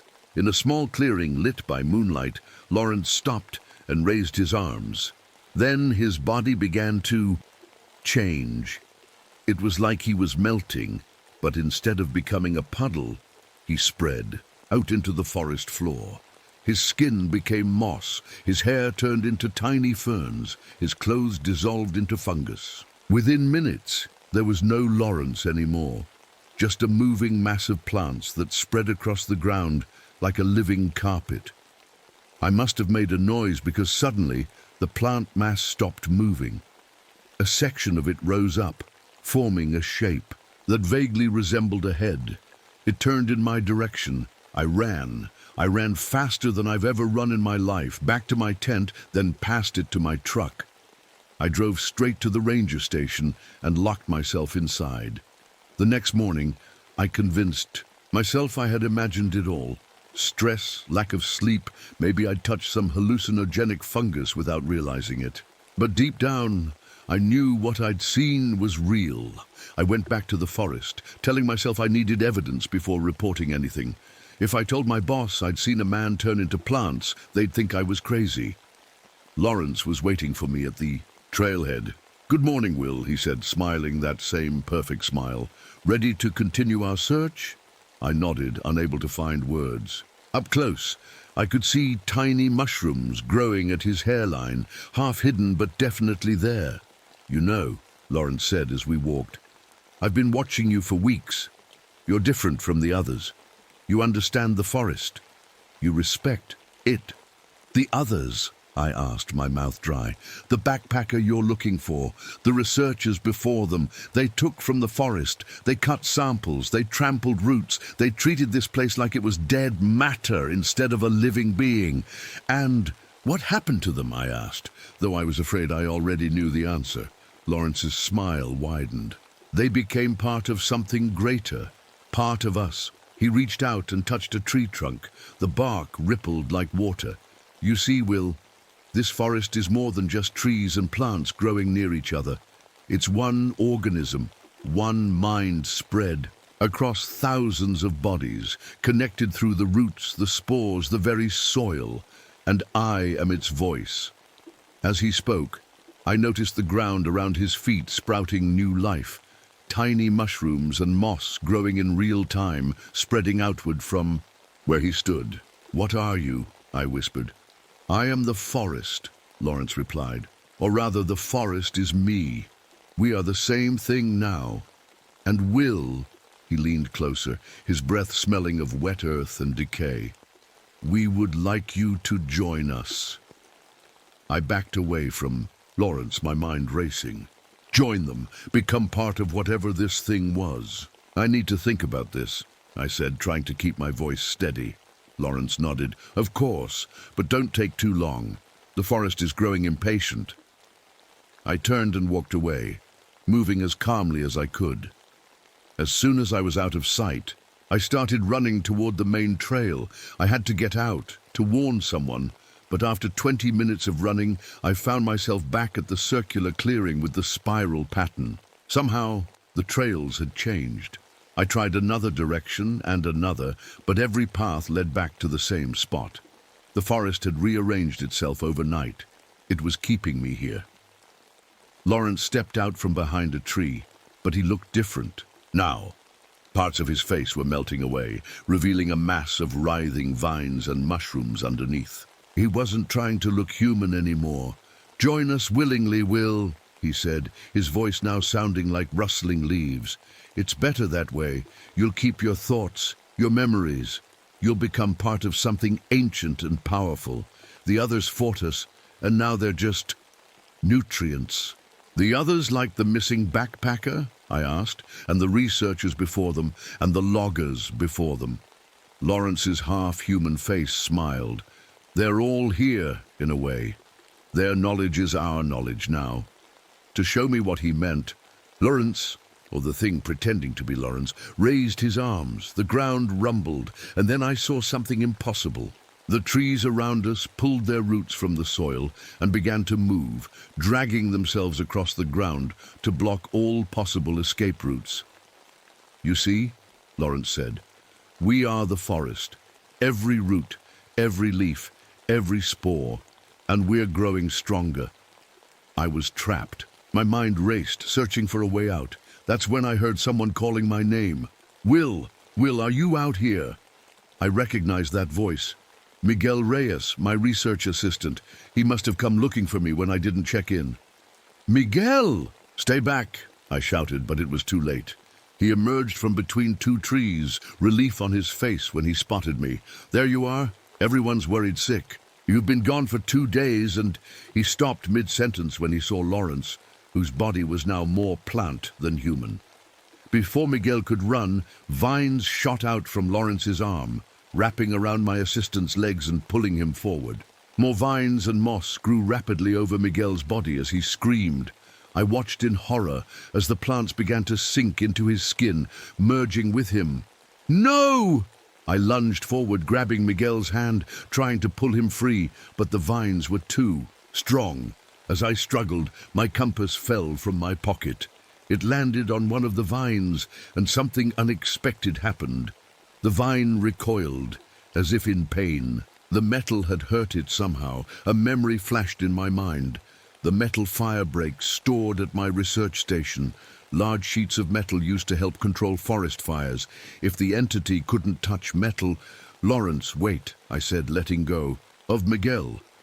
"You're right. I want to join you." The plant mass that used to be Lawrence paused. "A wise choice. But I need to get something first," I continued. "A book from my cabin. It contains all my research." "You'd want that knowledge, right?" Lawrence seemed to consider this. "You will return?" "I promise," I lied. "Just let me go get my book. And let Miguel go too. He's just a kid. He doesn't know anything valuable." "You will both return," Lawrence decided. "Or the forest will find you." The vines released Miguel, who collapsed to the ground, gasping. Plants had already started growing from his skin in small patches. "The trails will lead you to your cabin," Lawrence said. "But remember, we are watching." As promised, the paths cleared before us. I helped Miguel to his feet, and we hurried down the trail. "What's happening?" Miguel whispered, looking at the small ferns sprouting from his arm with terror. "I'll explain at the cabin," I said. "Just keep moving." When we reached my research station, I locked the door behind us and grabbed the first aid kit. "Listen carefully," I told Miguel, as I examined the plant growth on his skin. "That thing out there is some kind of collective plant organism. It's intelligent, and it's been absorbing people. Like it's trying to absorb me?" Miguel's voice shook as he looked at his arm. "Yes, but I think I found its weakness. It can't touch metal, recoils from it." I pulled out tweezers from the kit and carefully removed some of the plant material from Miguel's skin. It came away more easily than I expected, leaving red marks but no serious damage. It hadn't fully bonded with him yet. "We need the fire breaks," I said. "The big metal sheets in the storage shed." Miguel looked at me like I was crazy. "What good will those do?" "I think we can contain it, the main mass at least. It's centered in that clearing with the spiral. If we can surround it with metal..." "Even if that works, Will, what about the rest of the forest? You said it is the forest." "One problem at a time," I said. "First, we save ourselves and contain the central mass. Then we call in every scientist and government agency we can." We loaded as many metal sheets as we could into my truck. The sun was setting as we drove back toward the trail. I knew we had to hurry. The entity would know we weren't coming back with any book. As we got closer to the clearing, the forest seemed to sense our intentions. Branches reached down to block our path. Roots erupted from the ground to trip us. But we pressed on, dragging the heavy metal sheets behind us. Lawrence was waiting in the clearing, no longer even trying to look human. He was a writhing mass of plant life in roughly humanoid form, mushrooms and moss and vines all moving together as one organism. "You betrayed us," the Lawrence thing said, its voice coming from everywhere and nowhere. "You're killing people," I answered. "You have to be stopped." The entity laughed, a sound like wind through dead leaves. "We aren't killing. We're evolving, becoming more. Humans are just another form of life to absorb, to learn from." "Not anymore," I said, and signaled to Miguel. We positioned the first metal sheet, driving it into the soft earth of the clearing. The entity screamed, a high, inhuman sound that made my ears hurt. It lashed out with vines and roots, but we were ready. We dodged and weaved, placing sheet after sheet in a circle around the central mass, but we were too slow. A vine whipped across my arm, leaving a deep scratch. Immediately, I felt a burning sensation as something entered my bloodstream. Spores. The entity was inside me now. "Will!" Miguel shouted. "Finish it!" I yelled back. "Complete the circle!" As Miguel placed the final sheet, the entity thrashed in agony, contained but not defeated. I could feel the spores moving through my body, burning like fire in my veins. "Go!" I told Miguel, who was staring at me in horror. "Get help. Tell them to burn it all. I'm not leaving you. You have to." I could feel the change starting already, a tingling in my fingertips as tiny root-like structures began to grow beneath my skin. "I'm already infected, but you can still get out." Miguel looked at me, tears in his eyes. Then he nodded once and ran. I sat down heavily on the forest floor, my back against one of the metal sheets. On the other side, the entity that called itself Lawrence raged and screamed. "You can't stop us," it hissed. "We're in you now. You'll become us." "Maybe," I whispered, pulling out my wooden flute. "But not today." I began to play, my fingers still human enough to find the notes, a song my father taught me about the cycle of life and death. As darkness fell over the forest, I played my last song as Will Uckerfer, wondering what I would become when the music ended. 6 months later, Karen Chen adjusted her new park ranger hat as she walked the trail. This was her first week on the job at Redwood National Park, and she was still learning the routes. The map showed this trail should connect to Cedar Ridge, but something seemed off. "That's strange," she muttered, stopping to check her compass. According to the map, she should be heading north, but her compass pointed in a completely different direction. A light mist hung between the giant trees, making the forest look magical in the morning light.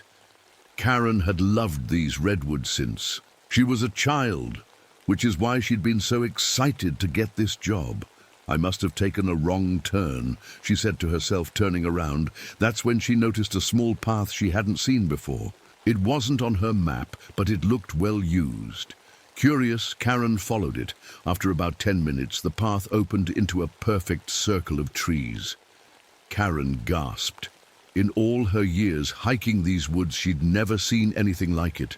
The vegetation here grew in perfect symmetry, like someone had designed it. Flowers, ferns, and mushrooms arranged in a spiral pattern leading to the center, but what stood in the middle made her heart skip a beat. It was a statue of a man, tall and strong-looking, made entirely of moss and fungus. The detail was incredible. She could make out every feature on his face, right down to a curved scar that ran from his temple to his jaw.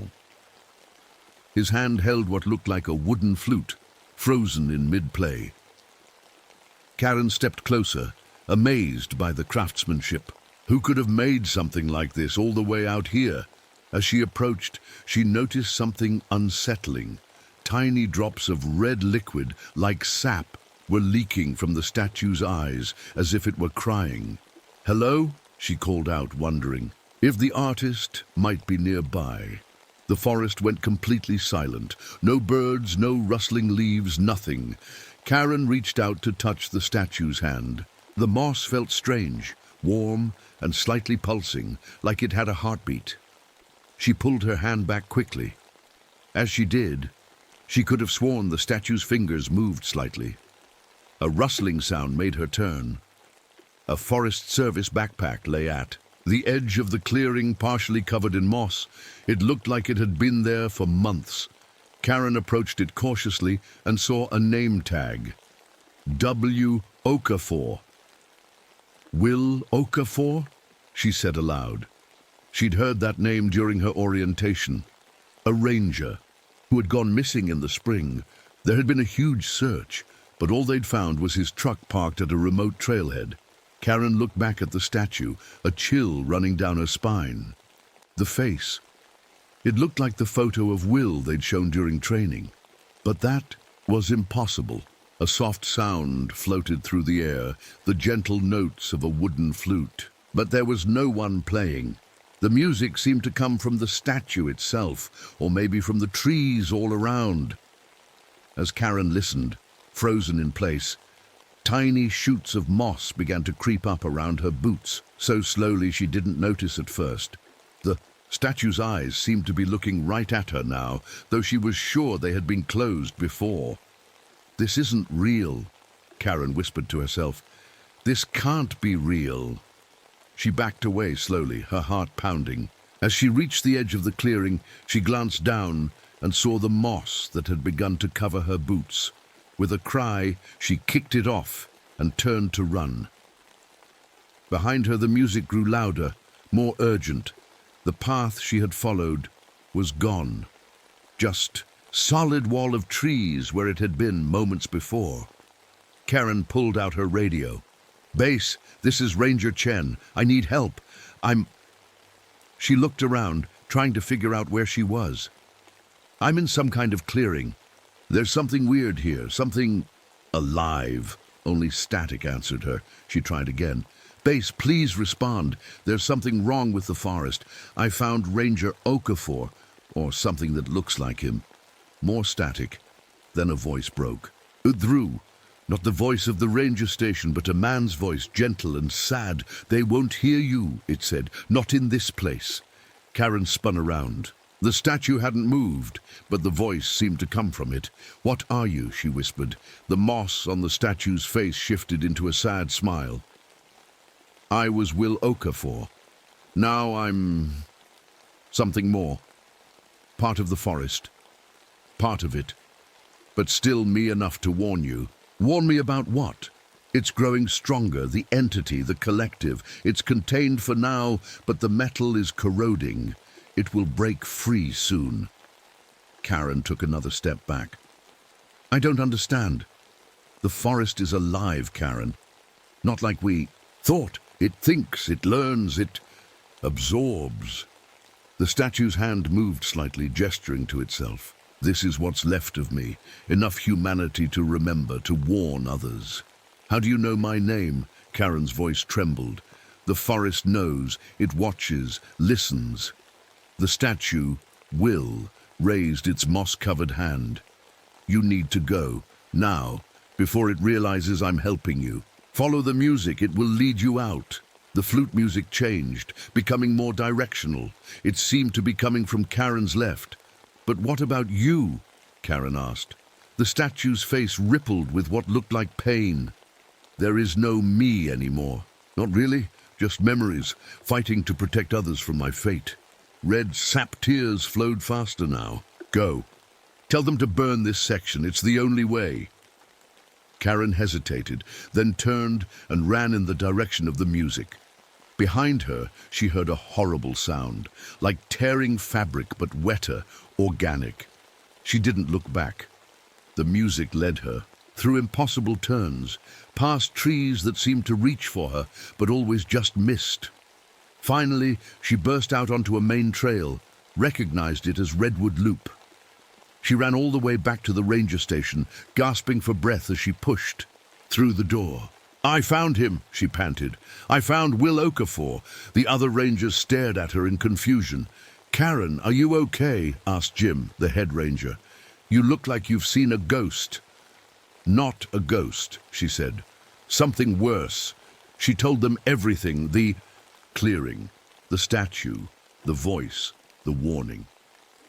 As she spoke, she noticed tiny spots of green on her hands where she had touched the moss statue. Tiny circles of moss were growing on her skin. Jim called in experts from the university. They came, with hazmat suits and equipment, following Karen back to where she thought the clearing was. But they never found it. The forest had hidden it again. Karen was put on medical leave. The moss on her hands was removed and studied, but under the microscope, it looked like normal moss. The doctors told her it was stress, imagination, maybe a reaction to something she'd touched in the forest. But sometimes at night, Karen hears flute music drifting through her window. And in the morning, she often finds tiny patches of moss growing on her pillow, no matter how many times she changes it. And deep in Redwood National Park, in a clearing that doesn't appear on any map, a statue made of moss stands guard over a metal circle that's slowly rusting away.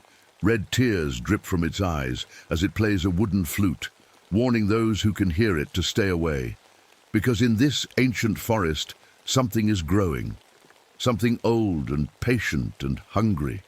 Something that was once many, but is becoming one. Something that waits for the day the metal finally breaks down and it can feed again.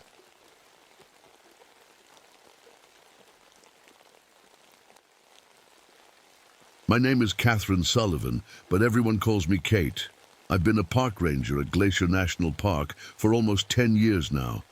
The mountains here in Montana have become my home, my real home, more than any place with 4 walls and a roof could ever be. Tonight, I'm finishing up my last patrol along the eastern edge of the park. The sun is going down, painting the sky in deep purples and bright oranges. It looks like someone spilled a box of crayons across the clouds. All those colors bounce off the frozen lakes below, making the whole world look magical. I shine my flashlight. Ahead, as tiny snowflakes dance in its beam. It's way colder than it should be for this time of year. About 20 degrees below normal, and the temperature keeps dropping. I can see my breath forming little clouds in front of my face every time I exhale. The winter forest has its own special sounds. The snow crunches under my heavy boots with each step. Sometimes I hear a branch crack when too much ice builds up on it. Far away, a lone wolf calls out, its howl echoing between the mountains. I stop at one of my favorite spots, an overlook that gives me a perfect view of the valley. This is why I love winter in the park. The tourists are all gone, and I have this incredible beauty all to myself. Just me and the mountains and the silence. It heals something deep inside me that I thought would stay broken forever. The radio on my belt makes a crackling sound, startling me from my thoughts. It's the weather. Service with an update. Attention all park personnel. The approaching storm system has accelerated. Blizzard conditions now expected within 2 to 3 hours. Winds up to 60 miles per hour. Whiteout conditions likely. All patrols should return to base immediately. Over. I click the talk button. Sullivan here, copy that. I'm about 40 minutes from the eastern outpost. We'll head in now, over.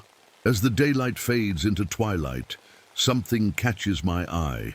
Along the trail ahead, the ice doesn't look right. Instead of random icicles and frost, I see perfect geometric shapes spiraling up from the ground. They look like frozen fingers reaching toward the darkening sky. I've been in these mountains my whole adult life, and I've never seen ice form like this before. I stop walking and just listen. Something's not right. The forest is too quiet. The winter birds that usually chirp and flutter among the pine branches are missing. Even the wind seems to have died down to nothing. My gut tightens with that familiar feeling, the one that kept me alive in Vietnam. Something's wrong, then I hear it. A sound drifting across the snow. It's unlike anything I've ever heard before. Part singing, part crying.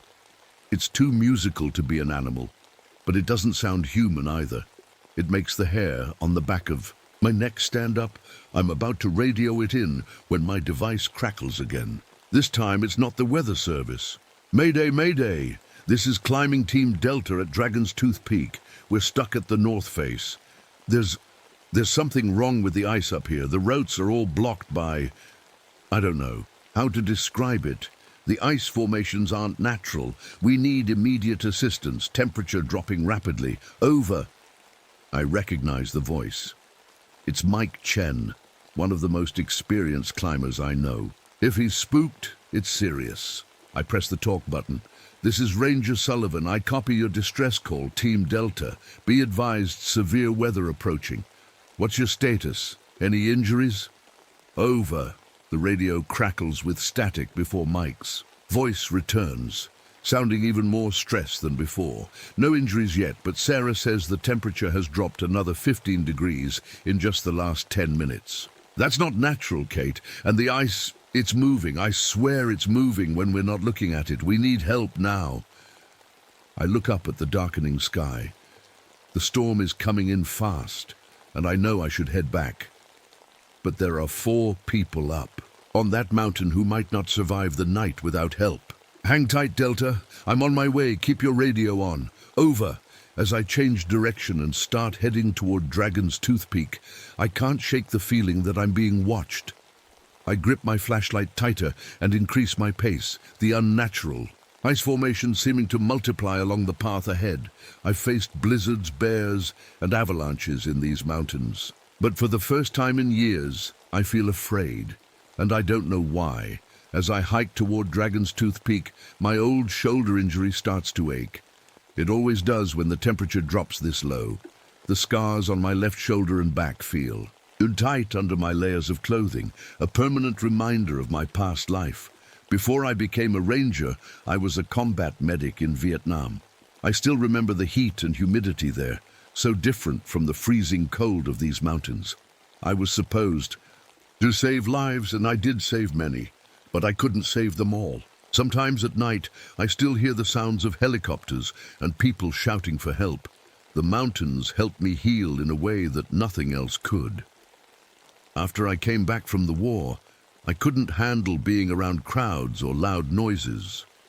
But out here, with just the wind and the trees and the distant call of animals, my mind finally found some peace. I touched the silver pendant hanging around my neck, a simple mountain peak shape. It was a gift from my brother Sam before he disappeared. In these same mountains 7 years ago, they never found his body. Sometimes I think that's why I stay here, like maybe one day I'll find some trace of him, some clue about what happened. The snow is getting deeper as I climb higher, but my body is strong from years of mountain rescues. People at the ranger station call me stubborn. They say I take too many risks, especially in winter. But I've brought 26 people home safely from winter rescues that other rangers thought were impossible. That's all that matters to me. I stop to check my compass and map. Something doesn't look right. According to the map, there should be a large rock formation to my right, but it's not there. Either the map is wrong or I'm not where I think I am. That's impossible, though. I know every inch of this park. The wind picks up, blowing snow into my face. I've always had a weird talent for finding my way in bad weather. The local Blackfeet people call it snow sight, like I have some special connection to the mountain that helps me see paths others can't. I don't know about that, but I do know that when others get disoriented in a whiteout, I can still somehow sense which way to go. Tonight, though, something feels off. The mountain doesn't feel familiar. It's like trying to recognize an old friend who's had plastic surgery. It looks almost right, but something important has changed. The wind carries that strange singing sound again.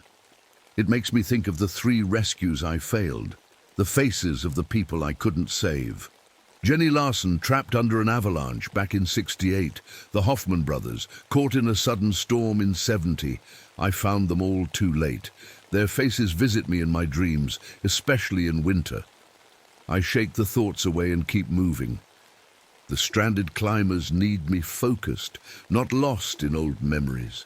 But I can't help wondering if I'll find them in time, or if they'll be joining the faces in my nightmares. This rescue feels different from the others. Something about those ice formations Mike described.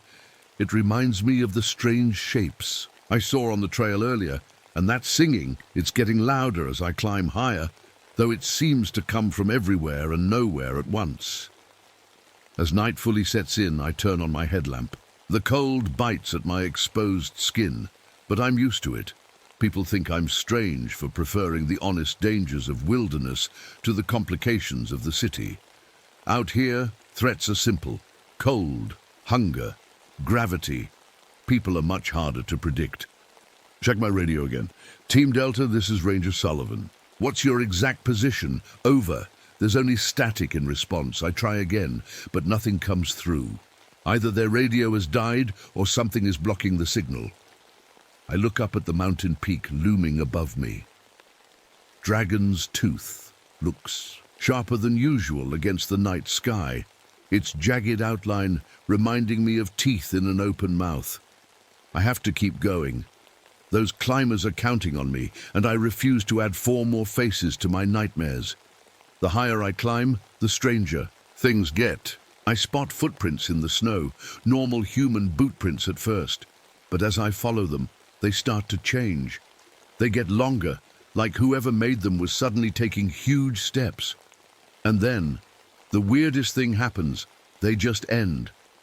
Not like someone turned around or jumped. They just stop right where the snow meets a solid wall of ice, like whoever made them walked straight into the frozen surface and disappeared. I check my thermometer. It reads 40 degrees so, which can't be right. That's way too cold, even for a bad winter storm in Glacier, and it's still dropping. My special cold weather gear is good, but not for temperatures this extreme. I need to find those climbers fast. I pull out my GPS unit to double-check my location, but the screen shows coordinates that make no sense. According to this, I'm somewhere in Canada, hundreds of miles north. I tap the device and restart it, but the readings get even stranger. Now it says I'm in the middle of the Pacific Ocean. Either my GPS is broken, or something is messing with the signal. Great, I mutter, putting it away. I'll have to rely on my own sense of direction.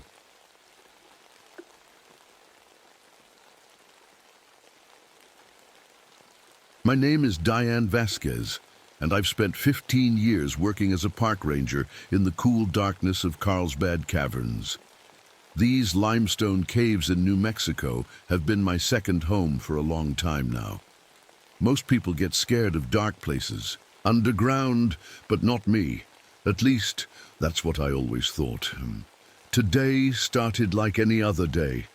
I walked down the main path into the caves, my flashlight lighting up the way ahead. The caves always make these wonderful dripping sounds. Water falling from the pointy rocks hanging from the ceiling that we call stalactites. The drops hit the ground with little plops that echo all around, like nature's own music. My flashlight beam caught the cave walls, making them sparkle with tiny rainbows. The walls down here are always wet and shiny, and when light hits them just right, they look magical. I've seen this 1,000 times, but it still makes me smile. Looking up, I spotted our bat friends. Hundreds of them were sleeping upside down in a crack in the high ceiling. They were all bunched together, tiny, furry bodies taking a nap until nighttime when they'd fly out to eat insects. As I kept walking deeper into the cave, the air got colder and damper. I could feel the moisture on my skin. I was checking the safety lights we'd just put in along the path where tourists walk. Everything seemed fine so far. Last week we felt the ground shake a little bit. Nothing dangerous, but enough to get our attention. When our team checked afterward, we found something exciting. This earthquake had cracked open a wall and showed us a narrow passage we never knew existed. Our cave scientists were super eager to explore it, and honestly, so was I. But then I saw something strange on the cave floor. There were marks in the dirt, like something had been dragged through it. At first, I thought maybe it was from our equipment, but these marks were different. They didn't look like anything I'd seen before in all my years working here. The deeper I went into the caves, the weirder I felt. Usually these dark spaces feel peaceful to me, like an old friend. But today, something felt off. The darkness seemed thicker somehow, like it was pressing in on me. For the first time ever, I felt a knot in my stomach, a warning feeling I couldn't explain. I tried to radio back to the visitor center, but the deeper I went, the worse the connection got.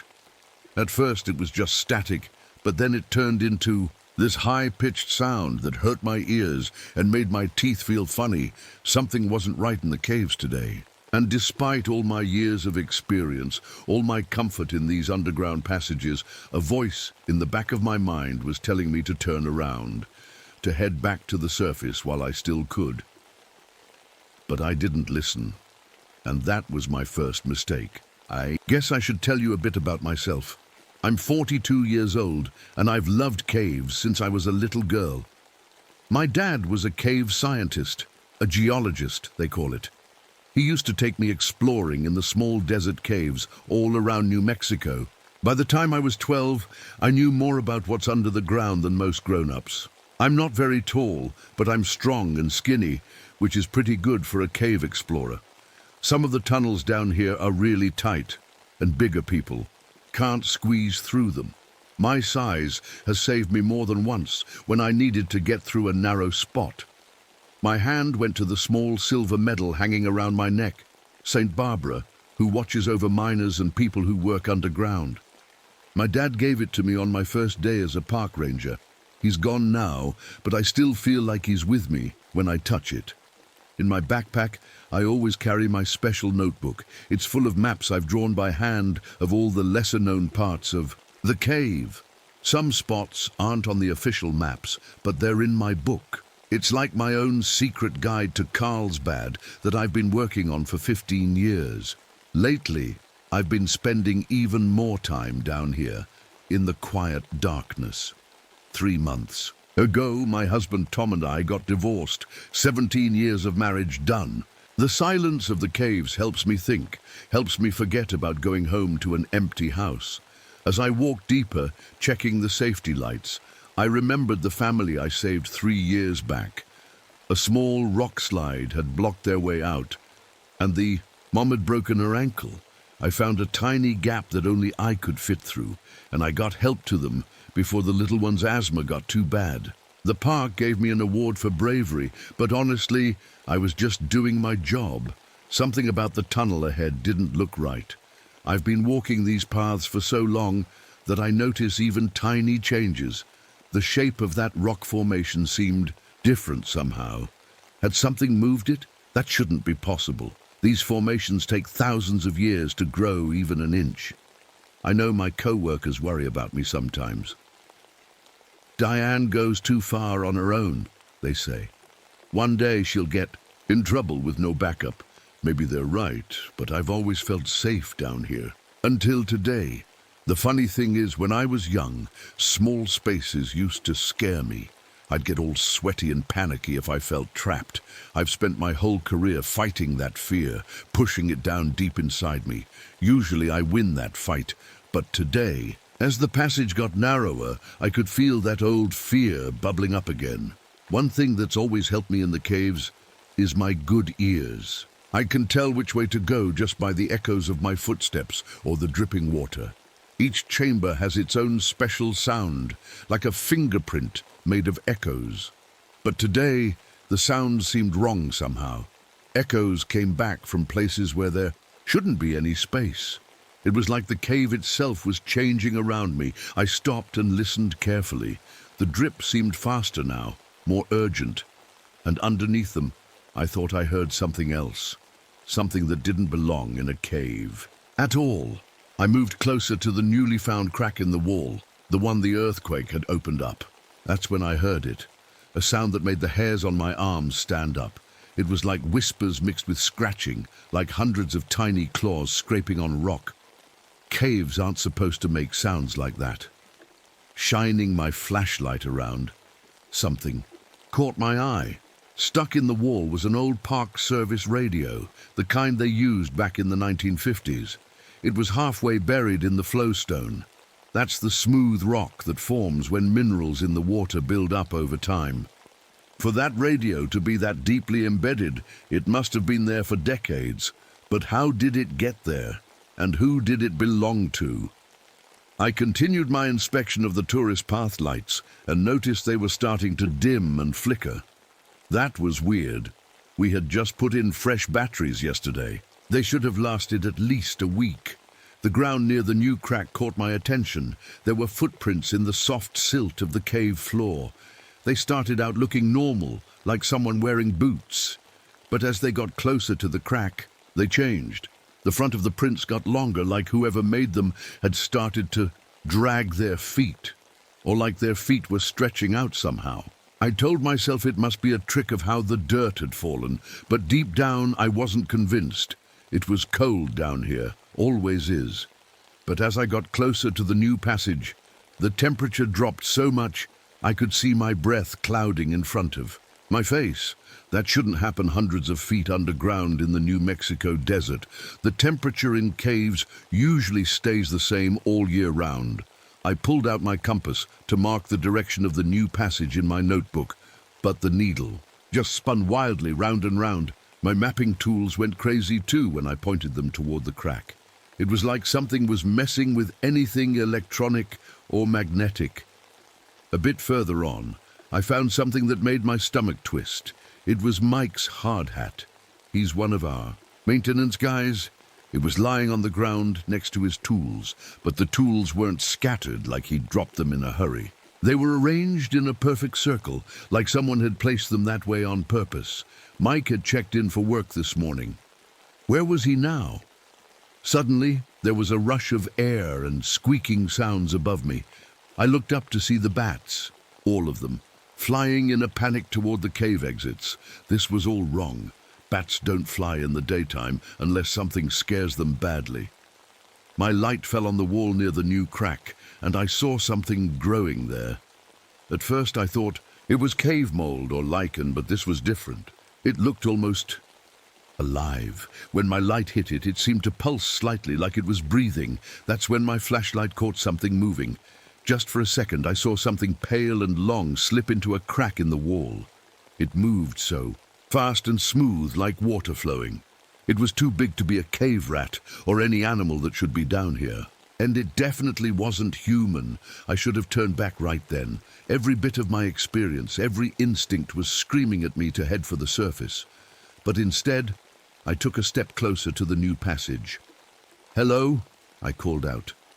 "Mike, is that you?" The only answer was my own voice, echoing back at me, and underneath it that strange scratching sound. now a little louder than before. "Diane!" I froze. Someone had whispered my name from the darkness beyond my flashlight beam.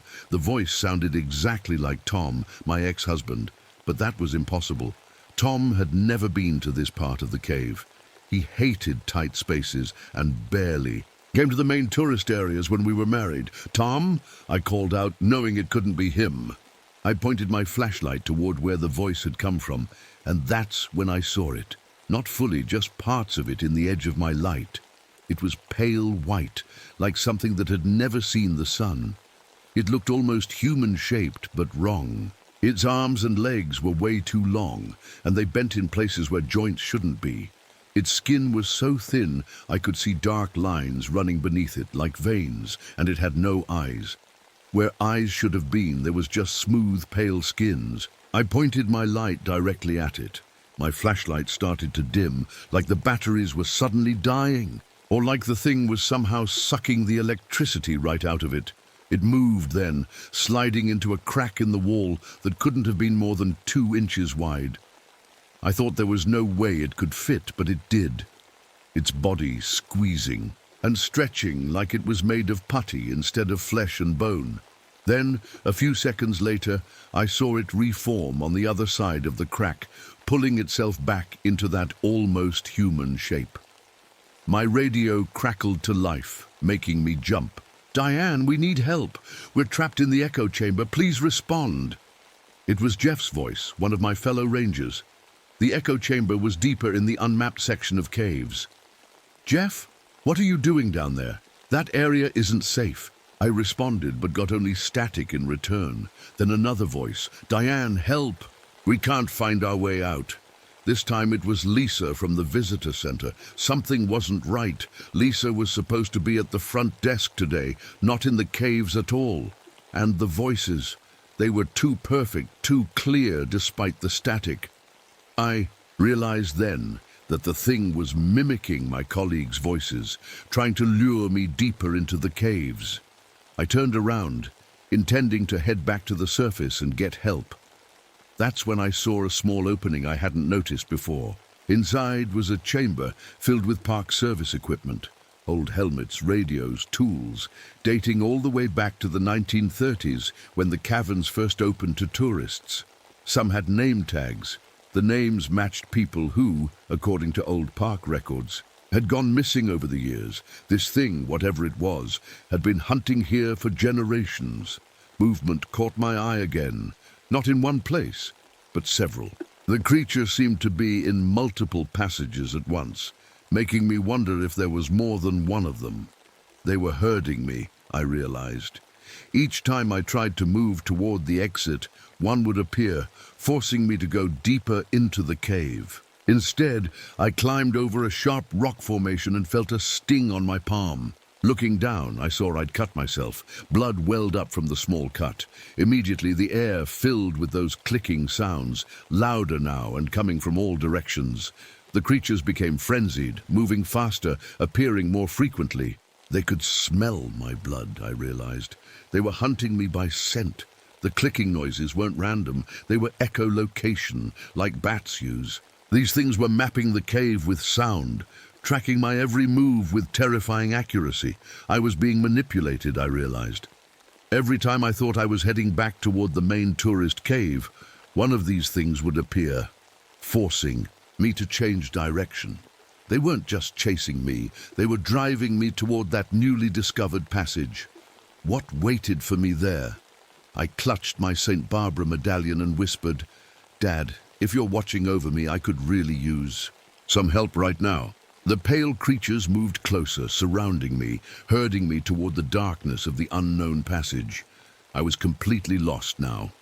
The caves I'd known for 15 years suddenly felt alien and confusing. Sounds bounced off the walls all wrong.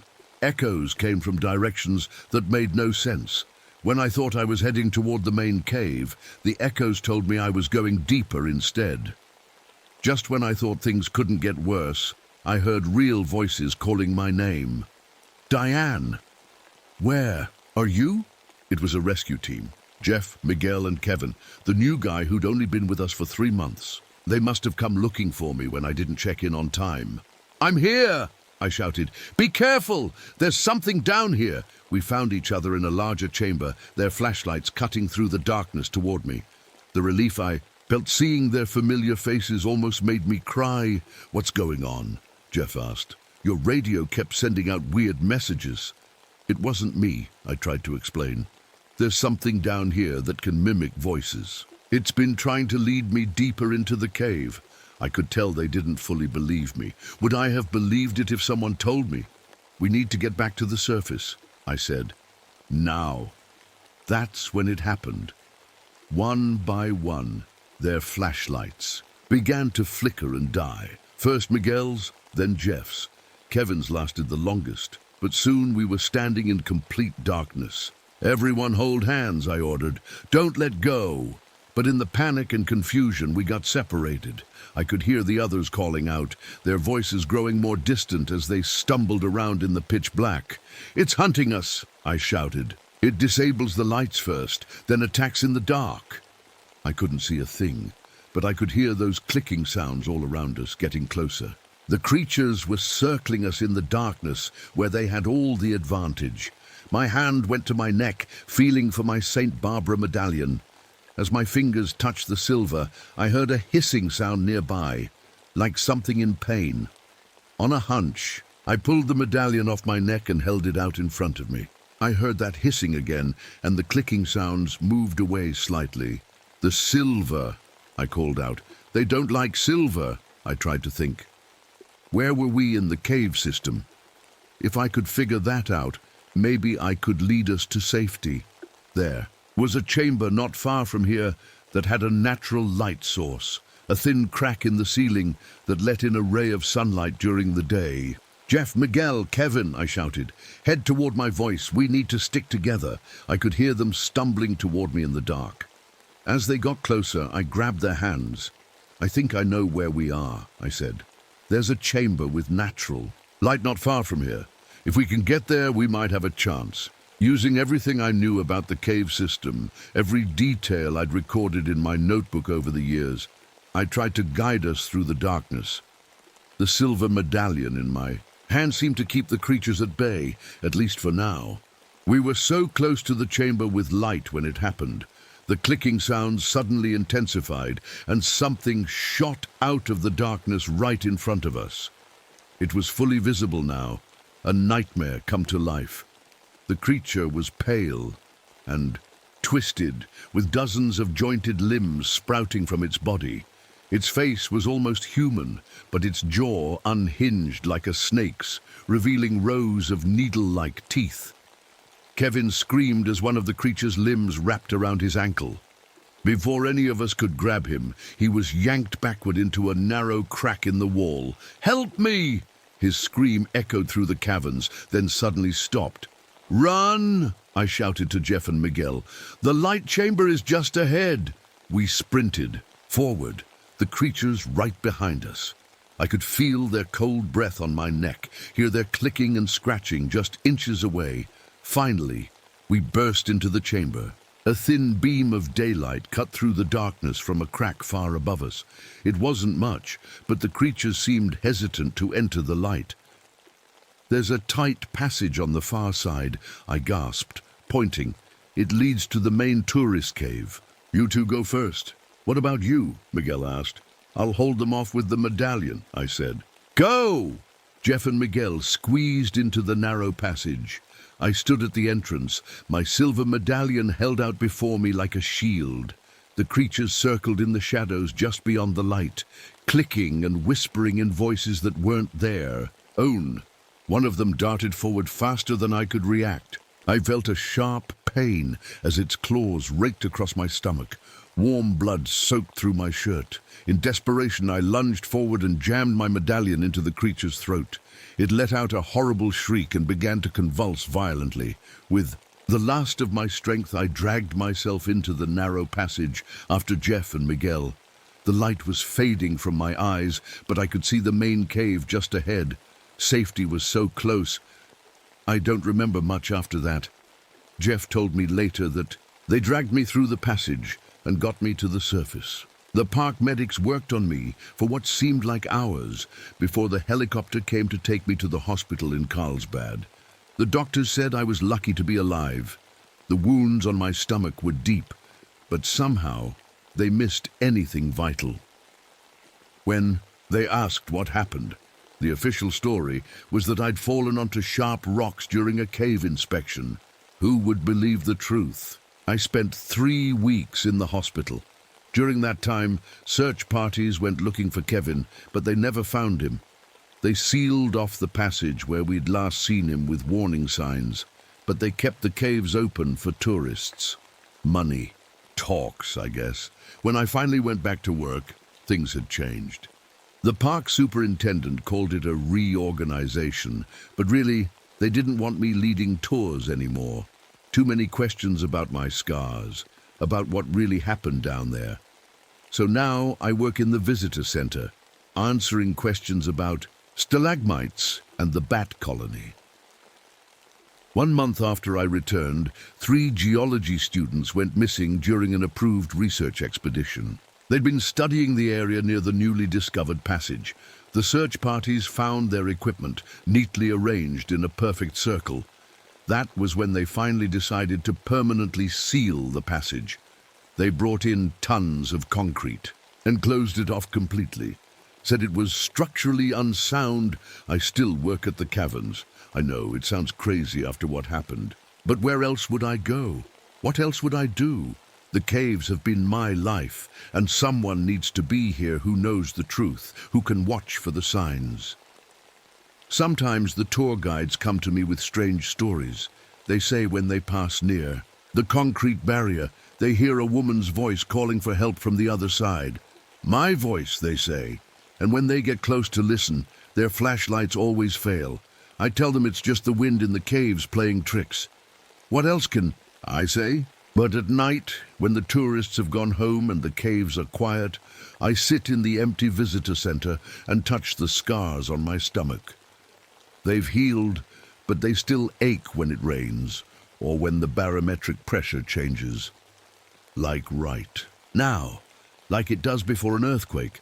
Last week, one of the maintenance guys reported hearing scratching sounds coming from behind the concrete barrier. Faint, but getting louder each day, like something is trying to dig its way out. Nobody believed. Him, of course, but I did. So tonight, after everyone goes home, I'll go down there myself. I've got a new silver medallion, bigger this time. And I've made a few other preparations too. If those things are trying to find another way out, someone has to stop them. Someone who knows what they are, what they can do. Someone like me. I just hope I'm strong enough this time, because the clicking sounds in the caves have started again. And sometimes, late at night when I'm alone in the visitor center, I can hear Kevin's voice calling my name from somewhere deep below.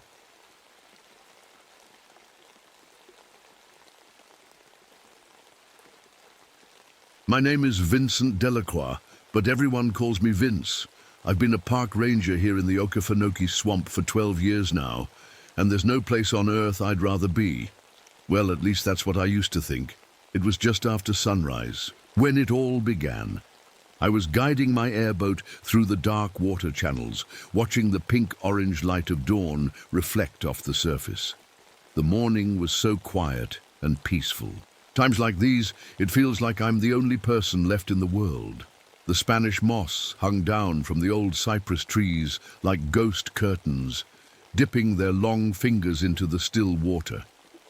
I've seen this sight 1,000 times, but it never gets old. As I moved deeper into the swamp, I noticed a few alligators sunning themselves on logs sticking out of the water. They barely looked my way as I passed. After all these years, they know me well enough. I love the sounds of the swamp in the morning, frogs croaking, insects buzzing, and birds singing their morning songs. It's like nature's own special music that changes with the seasons but is always beautiful. I cut the engine on my airboat in a faraway section of the swamp. I needed to check some water readings, part of a new project we're doing, to track pollution levels.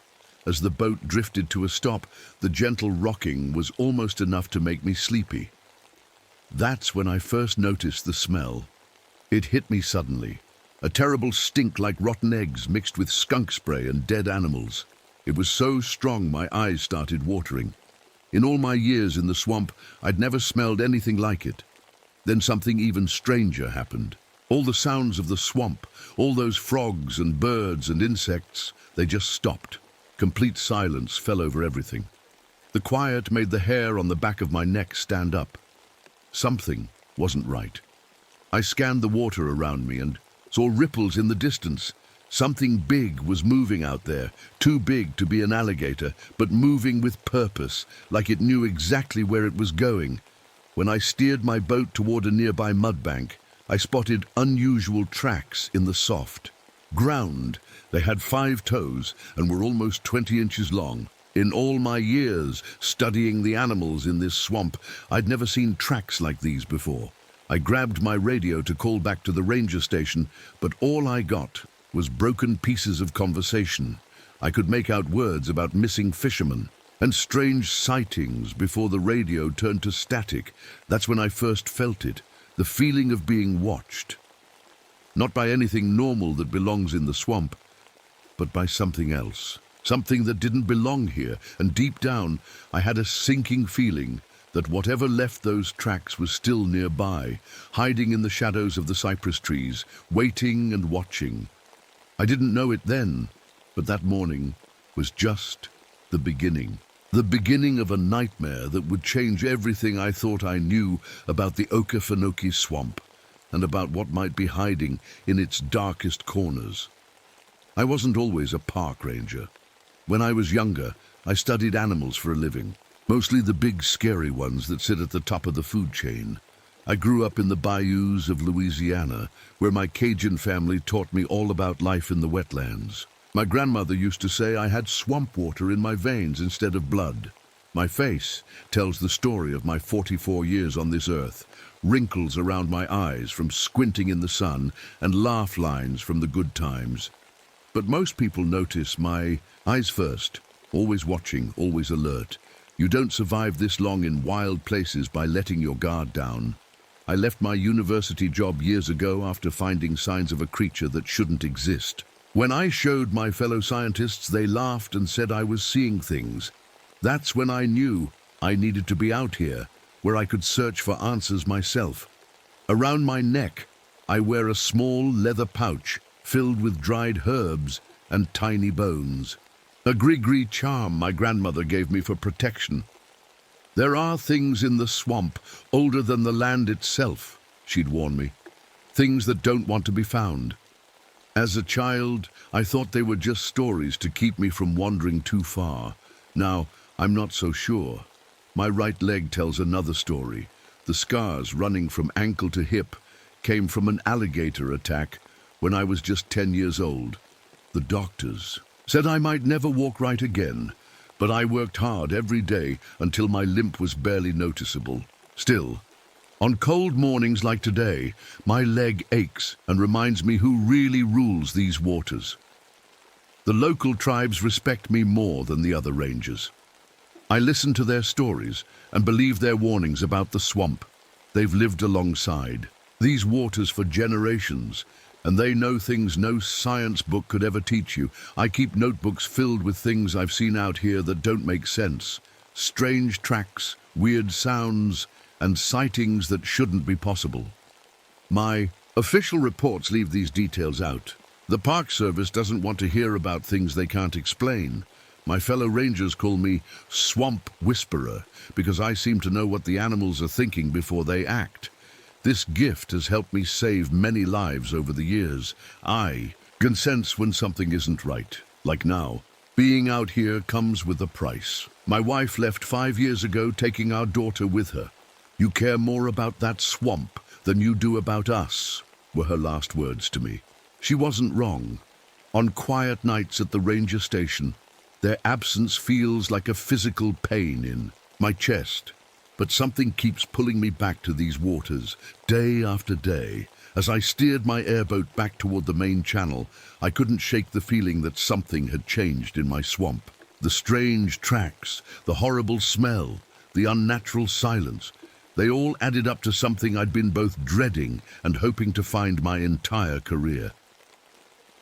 I checked my watch. Nearly noon. The sun was high overhead, burning away the morning mist.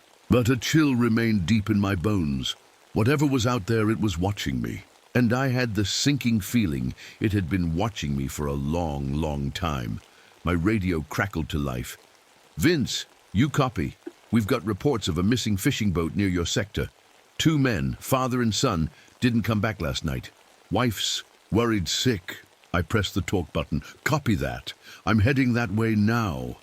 I pushed the throttle forward, the airboat skimming across the water as I headed toward where the fishermen were last seen. But deep down, I already knew what I was going to find. Or rather, what I wasn't going to find. Because whatever left those tracks was hungry. And it wasn't finished yet. I found the missing fishing boat about an hour later. It was just sitting there in a small cove, looking perfectly fine. The engine was still warm to the touch. Fishing poles were neatly lined up along the side. There was even a half-eaten sandwich on one of the seats. But the fishermen, the father and son, were nowhere to be found. No footprints leading away from the boat. No signs that they had fought or struggled with anything. They had simply vanished. I radioed back to the station. Found the boat. No sign of the people. Something's not right here. As I was checking around the area, I spotted something floating in the water nearby. I steered my airboat closer and felt my stomach drop. 3 dead alligators were floating belly up in the water. I've seen plenty of dead gators in my time, but never like this. Each one had neat, clean holes at their necks and legs, right where the big blood vessels would be. Whatever killed them had drained all their blood with surgical precision.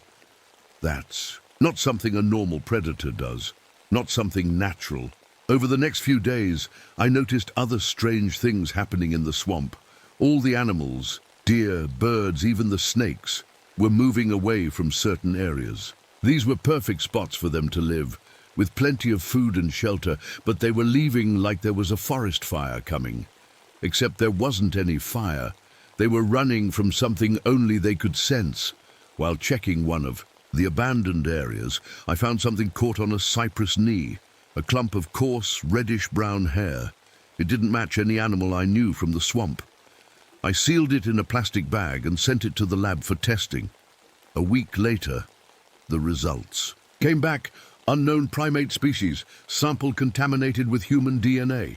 The lab tech suggested it was probably just some hiker's hair mixed with mud or plant material, but I knew better.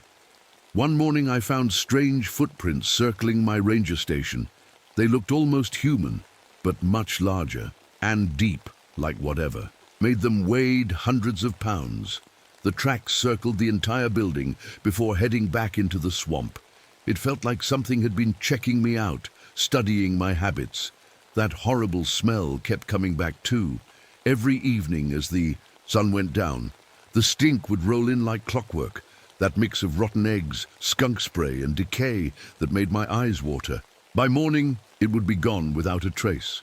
I set up trail cameras around my station and in the areas where the strange things were happening.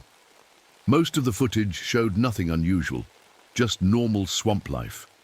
But one camera caught something that sent chills down my spine, a massive shadow moving between the trees. It walked on 2 legs but hunched over, its proportions all wrong for a human. The image was blurry, but clear enough to know this was no bear or known animal. The strangest thing happened when I took Doug's hunting dogs out to search for the missing fisherman. Those dogs have tracked wounded deer through miles of swamp before, but when we approached certain areas, they just stopped. Their tails went between their legs, and they started whining and growling. When I tried to push forward, one of the dogs, the bravest one I know, actually bit at my hand, trying to pull me back. They knew something was there, something they feared.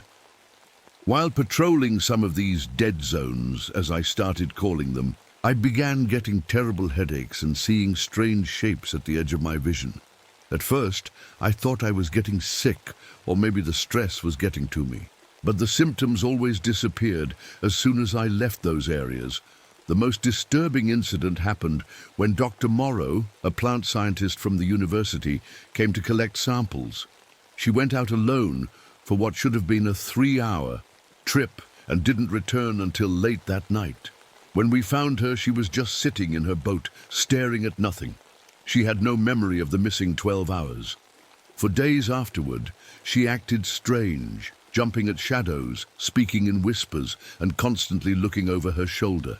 She left the research project early, refusing to explain why. That night, after Dr. Morrow left, I sat on the porch of my station with my shotgun across my lap. The usual chorus of frogs and insects was silent again. The smell was stronger than ever. In the darkness beyond the reach of my porch light, something moved, something big, and I knew it was finally ready to show itself. It was just after sunset, when I heard strange noises coming from the thick cypress grove about a quarter-mile from my station. Splashing sounds, followed by low grunts that didn't match any swamp creature I knew. I grabbed my flashlight and shotgun and headed out to investigate.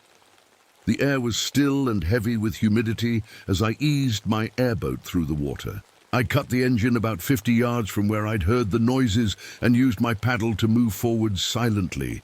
The smell hit me again, stronger than ever before, making my eyes water and my stomach turn. As I rounded a bend between two ancient cypress trees, I saw it. At first, I thought it was a shadow, something my mind was making up from the shapes of branches and hanging moss. But then it moved. It was huge, at least 8 feet tall, and covered in matted reddish-brown fur. Its arms were unnaturally long, hanging almost to its knees. The creature was moving between the trees with a grace that seemed impossible for something so big, like it belonged here more than I did. I froze, my hand tightening on my shotgun. The beam of my flashlight caught its massive shoulders as it turned, and 2 eyes reflected back at me, glowing red in the darkness. Its face stayed hidden in shadow, but I could feel it looking right at me. Then it made a sound that turned my blood to ice, a low, rumbling growl that seemed to vibrate through the water, through the trees, through my whole body. It wasn't just a sound. It was something I could feel in my chest, triggering a kind of fear I'd never experienced before, not even when that gator had my leg in its jaws all those years ago. This was older, deeper, like my body remembered something my mind had forgotten. I backed the boat away slowly, keeping my light on the creature. It didn't chase me, but it didn't retreat either. It just watched me go. The next morning, I returned to the spot in daylight. The creature was gone, but it had left something behind. The leaves and branches it had touched were covered in a strange, oily substance. I collected some in a sample jar, careful not to get it on my skin. Later, when I secretly sent it to a scientist friend, he called it a complex neurotoxin, something that could cause hallucinations and eventually paralyze whoever touched it. That explained what happened to Dr. Morrow, and maybe the missing fisherman too. A few days later, my airboat wouldn't start. At first, I thought it was just mechanical trouble, but when I checked the engine, I realized someone, or something, had removed specific parts. Not just broken them, but carefully taken them out. This wasn't random damage. This was deliberate. That's when I realized the creature was smart, really smart. And it was testing me. Over the next week, I kept seeing it, never for long, just glimpses. It would show itself, then disappear, watching how I reacted, like I was the one being studied. One night, while patrolling near where the fishing boat had been found, I heard voices calling for help. "Hello, is someone there? Please help us." They sounded exactly like the missing fisherman, based on recordings their family had shared during the search. But the voices were coming from deep in a section of swamp no human could easily navigate in the dark. I knew then that the creature could mimic human voices, trying to lure me in. When I fired warning shots into the air to scare it off, something huge came flying through the air at me, an alligator head, thrown with such force it nearly capsized my boat. The creature was showing me it was strong, stronger than anything I'd ever faced. The strangest thing I saw was how it moved through the trees. Once, I watched it walk straight toward a thick stand of cypress trees too close together for even a person to slip between. But somehow, it passed through as if the trees moved aside to let it through, then closed ranks behind it. One morning I found something outside my station door that chilled me to the bone. A careful arrangement of bones and half-eaten animals laid out in a pattern. From my doorway, it just looked like a random pile, but when I climbed up to my roof and looked down, I could see the bones formed a perfect outline of a human body. Like a warning, my radio had stopped working completely by then. Cell phones never got reception this deep in the swamp. I was alone with whatever this thing was, this skunk ape, as the locals called it. I spent that night reviewing everything I knew about the creature. It was intelligent, maybe as smart as a human. It could mimic human voices. It produced a toxin that caused hallucinations and paralysis. It was incredibly strong and fast. It seemed to know the swamp better than even I did. And it was hunting, not just for food, but for sport. As I sat there making notes, the smell returned, so strong I gagged. Outside my window, I saw two red eyes watching me from the darkness, and I knew our game of cat and mouse was about to end, because help was incoming tomorrow, a research team sent by the Park Service to investigate the disappearances, but I had a terrible feeling they were walking into a trap, and I was the bait. The research team arrived early the next morning. 4 scientists, led by Dr. Amelia Porter, a wildlife biologist who specialized in undiscovered species. She had short gray hair and sharp eyes that didn't miss much.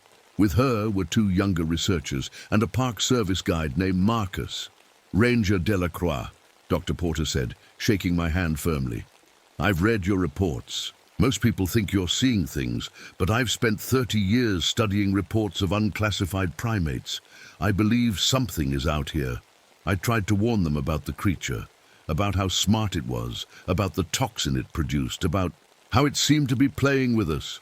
Marcus and the younger scientists exchanged looks that said they thought I was crazy. But Dr. Porter listened carefully. "We'll set up camp here and begin our search," she said. "We've brought specialized equipment, infrared cameras, audio recorders that can pick up sounds humans can't hear, and tranquilizer guns just in case." I wanted to tell them that tranquilizer guns wouldn't be enough, but I kept quiet. At least they were taking it somewhat seriously. By mid-afternoon, we had split into teams to cover more ground. I was paired with Dr. Porter, while the others set up monitoring equipment around the areas where I'd spotted the creature. "You know," Dr. Porter said, as we checked a series of tracks. "I'd found earlier, the indigenous people here have stories about a creature they call the Ancient One. They say it's been in this swamp since before humans arrived, that it can bend space around it."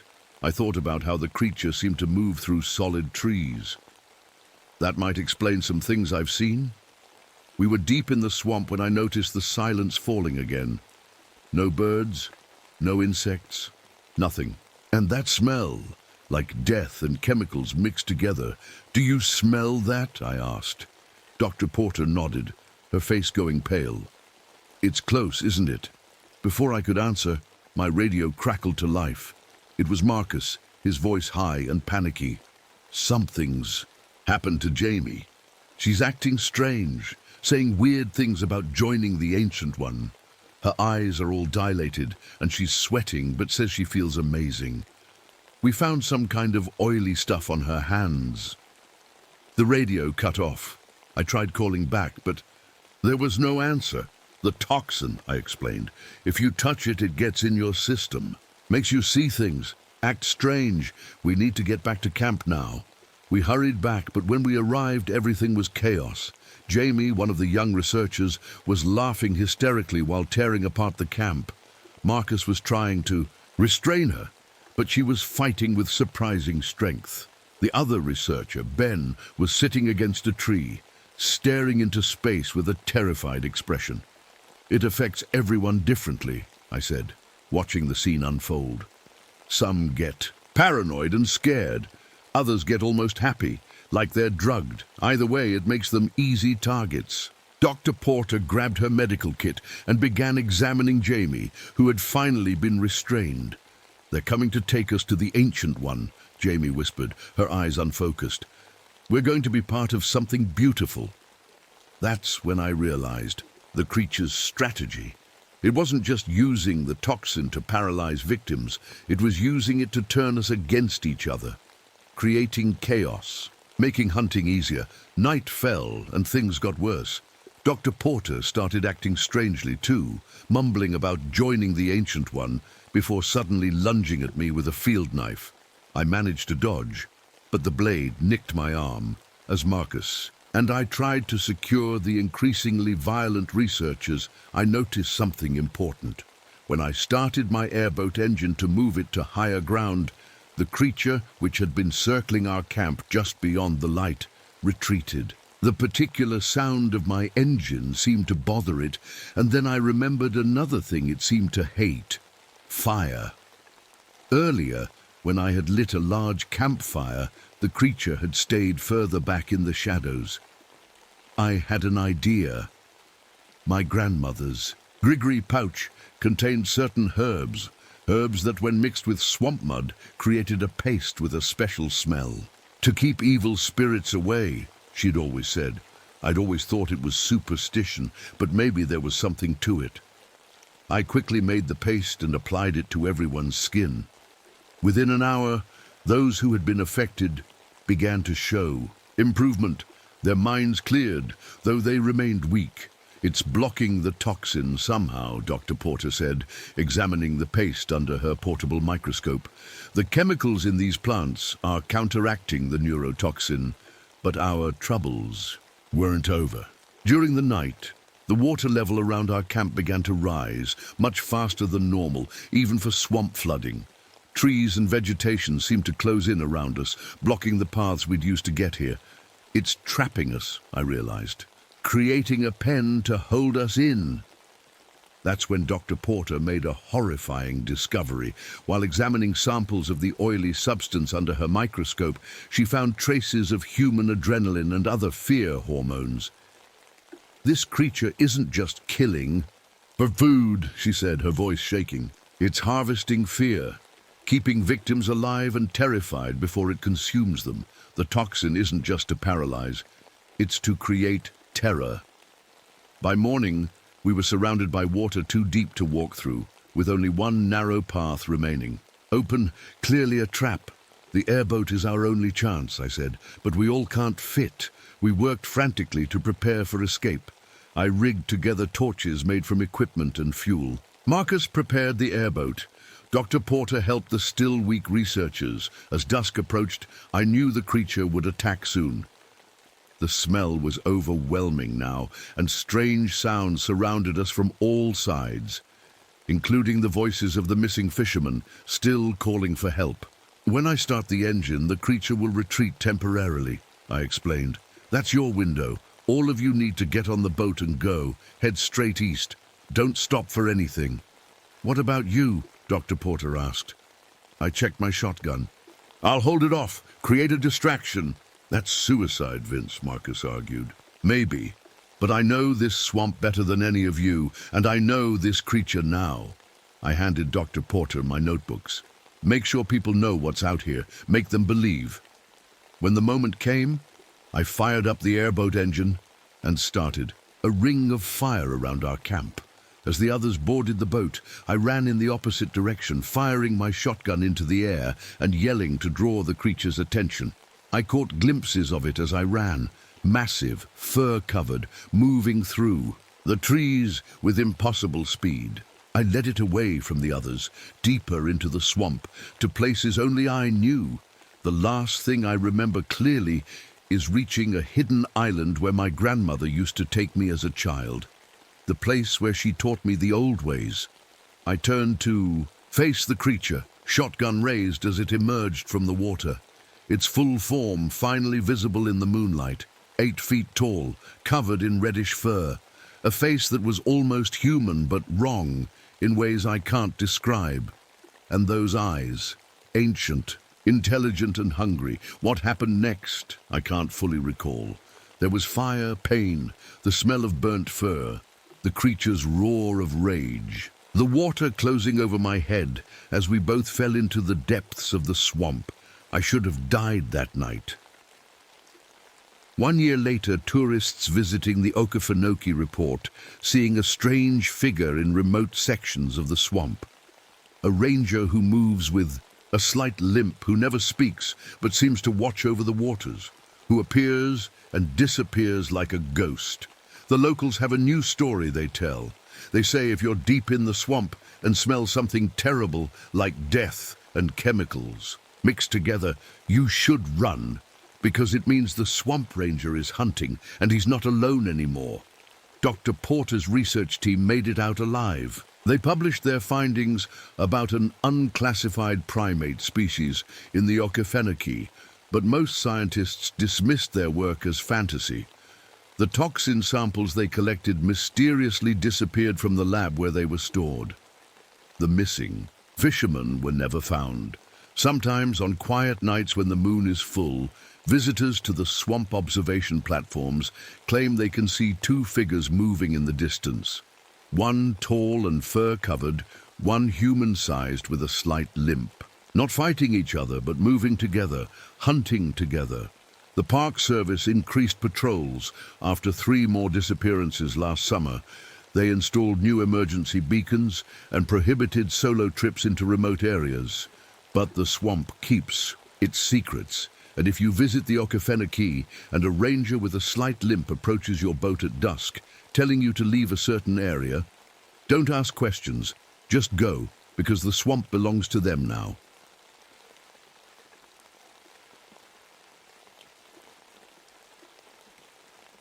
My name is Marina Levine. I've been a park ranger on the Olympic coast in Washington for almost 5 years now. This morning started like many others, with fog so thick I could barely see 10 feet ahead of my boat. The mist rolled in from the Pacific, wrapping around me like a cold, wet blanket. I steered my patrol boat carefully along the rocky shoreline, listening to the steady slap of waves against the hull. The rhythm matched my heartbeat, steady, constant, like the ocean itself, all around me. Huge rocks stuck out of the water like the backbones of giant monsters hiding beneath the waves. 1 minute I could see them, the next they'd vanish as the fog shifted and moved in the weak morning light. Above me, seabirds called to each other, their sad cries bouncing off the tall cliffs nearby. The rock walls were covered in bright green. Moss and small pine trees grew at odd angles, permanently bent from years of strong ocean winds pushing against them. I checked my sonar equipment again, frowning at what I saw. Something wasn't right with the tides lately. For the past month, they'd been acting strangely, rising too high, falling too fast, causing damage to the beaches and confusing the wildlife. Normally, the small pools of water left in the rocks, when the tide goes out, are full of life. Colorful starfish, tiny crabs, sea anemones waving their tentacles. But today, like the past few weeks, they were empty. It was as if all the sea creatures had packed up and left home without telling anyone why. I leaned over the side of my boat and saw something odd, a strange glowing green algae beneath the surface. It was giving off light even though it was daytime. What made it weirder was how it seemed to form patterns, not random blobs, but almost like geometric shapes, too perfect to be made by nature. My radio crackled, making me jump. Through the static, I could hear something. Not the normal chatter of other rangers or fishing boats. This was different, a pulsing rhythm with sounds mixed in that reminded me of whales singing, but at pitches I'd never heard before. Whales can't make sounds like that. I checked my compass and frowned again. The needle was spinning wildly, around and around, completely useless. My GPS was glitching too. All my navigation equipment was failing, even though the weather wasn't that bad. As I guided my boat closer to shore, I noticed strange objects scattered on the beach. I'd been finding these for weeks now, odd metal things with a greenish tint. They had weird writing carved into them, in no language I recognized. Whenever I touched one, it felt unnaturally cold, like holding ice that never melts. I had been sent to check out a small, hidden bay that wasn't visited much. As I approached, something made my whole boat vibrate. Not like an engine problem. This felt like something huge was moving under the water, something alive. I cut the engine and listened, my hand automatically touching the old diving watch. On my wrist, my grandfather's watch, the only thing I had left of him. The silence stretched on, broken only by water lapping against my boat. But I couldn't shake the feeling that something was watching me from beneath the surface. Something that had been waiting a very long time for someone like me to arrive. I wasn't always a park ranger. Before this, I spent 8 years in the coast. Guard. People tell me I'm good at two things: understanding sea life and finding people who are in trouble on the water.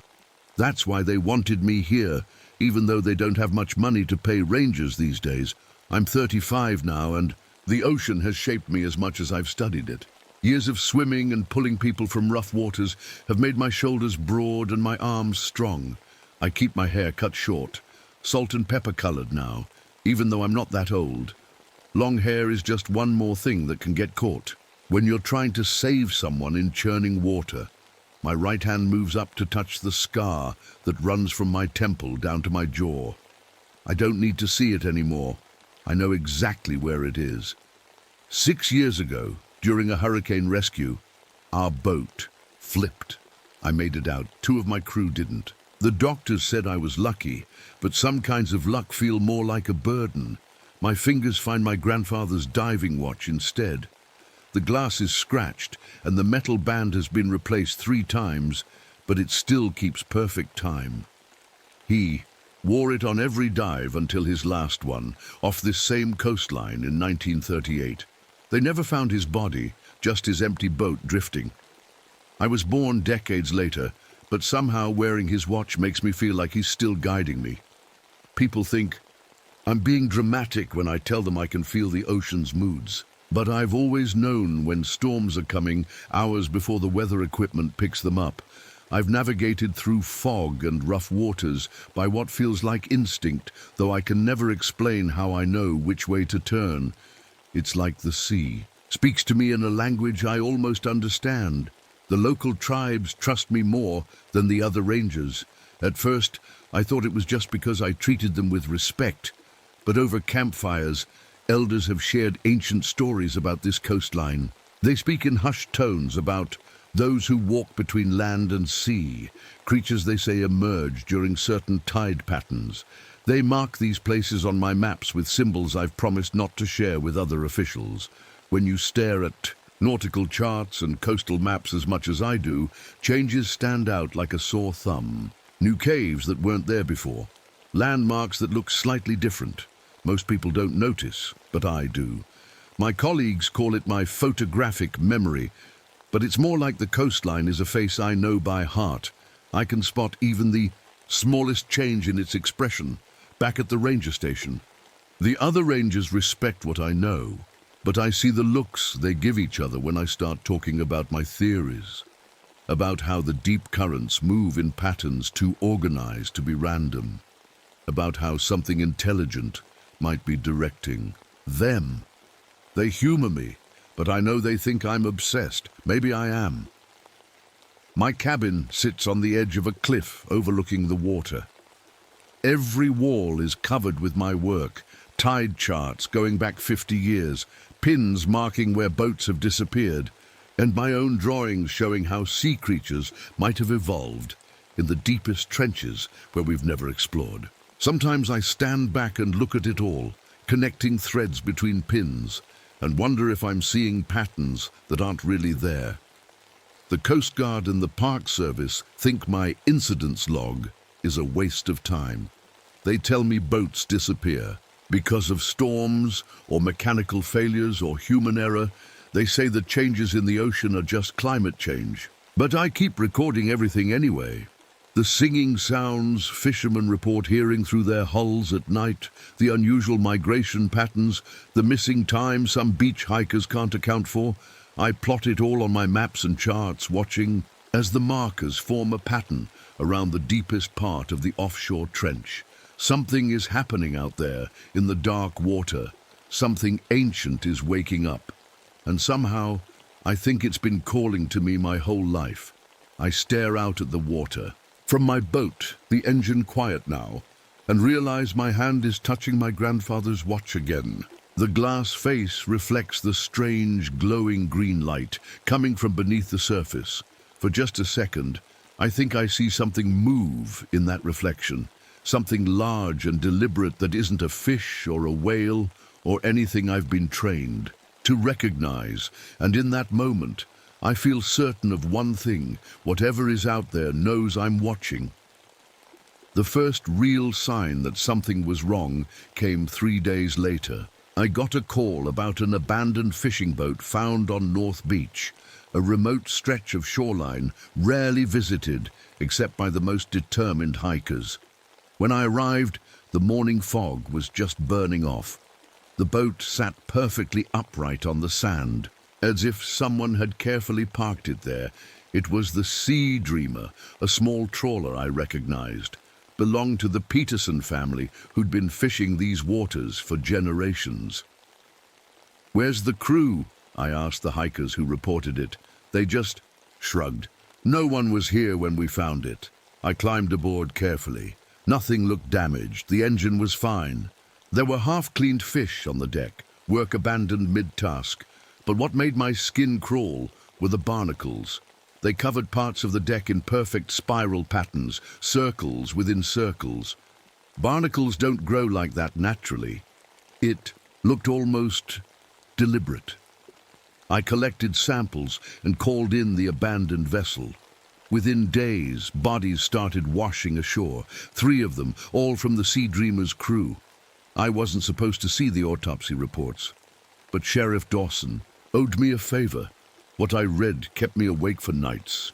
The medical examiner had found impossible things. Webbing beginning to form between the victims' fingers, strange flaps along their necks that resembled partial gills. Their eyes had changed shape, adapting for underwater vision. The report used long medical terms, but the conclusion was simple and terrifying. These men were changing into something that could live underwater. I found the captain's journal in the boat. The waterproof pages contained increasingly messy handwriting. Night 3, singing through the hull again. Beautiful, but makes it hard to sleep. Max spent 3 hours staring at the water today. Had to physically pull him back on board when he tried. To swim at 2 a.m. Night 5, everyone's dreaming of the same underwater place. High buildings made of stone, strange lights. We all want to swim now. The last entry simply read, "They're calling us home." At the lab in Seattle, my water samples revealed compounds never recorded before. The scientist who tested them noticed something strange. Lab rats exposed to the water kept trying to submerge their heads in their drinking bowls. All of them showed increased activity in the pineal gland, the part of the brain some people call the third eye. Something in the water was changing their behavior, making them attracted to deep water. That's when I started noticing changes. In myself, too. Each night I dream of vast underwater cities with architecture that seemed ancient yet somehow advanced. Huge stone buildings with strange carvings lit by that same eerie green glow I'd seen in the water.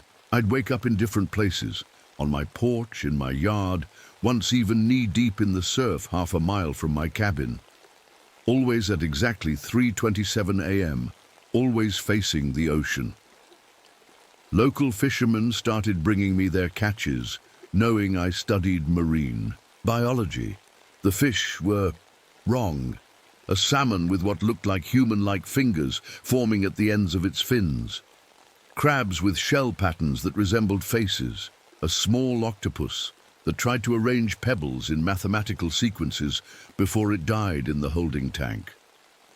Something was changing the wildlife. accelerating evolution in ways that should take millions of years, not weeks. That's when I remembered. My grandfather's locked chest in my attic. I'd never opened it. Mom said his writings were disturbing and best left alone. But now, I needed answers.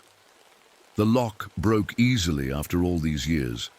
Inside were field journals, dozens of them, filled with my grandfather's precise handwriting and detailed drawings. What I saw made my hands shake. Page after page showed sketches of humanoid creatures that lived underwater, beings with fish-like features but human proportions, webbed hands, large unblinking eyes, gills along elongated necks, the deep ones, he called them in his notes. The most chilling discovery was a map where he'd marked locations along the coast, exact coordinates that matched where I was now finding the strange green artifacts. Where the Sea Dreamer had been abandoned, where the anomalies in the water were strongest, I took my boat out the next day with sonar equipment borrowed from the university. What I found in the deep trench offshore shouldn't have been possible. The sonar revealed massive geometric structures rising from the ocean floor. Buildings, corridors, what looked like a city under the sea. At depths where the pressure should crush any structure made by human hands. Back in my cabin, I spread out a century of tide charts. The pattern jumped out at me immediately. Approximately every 25 years, there were reports of strange occurrences. Along this coastline, unusual tide patterns, missing persons, unidentifiable singing heard offshore at night. The last major event was in 1950.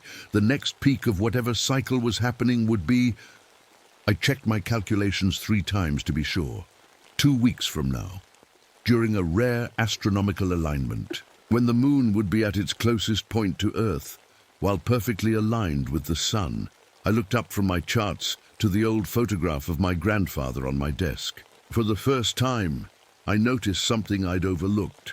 The way his eyes seemed slightly larger than normal. The faint line of scarring along his neck that could have been surgical. Or something else. What did you find out there? I whispered to his image.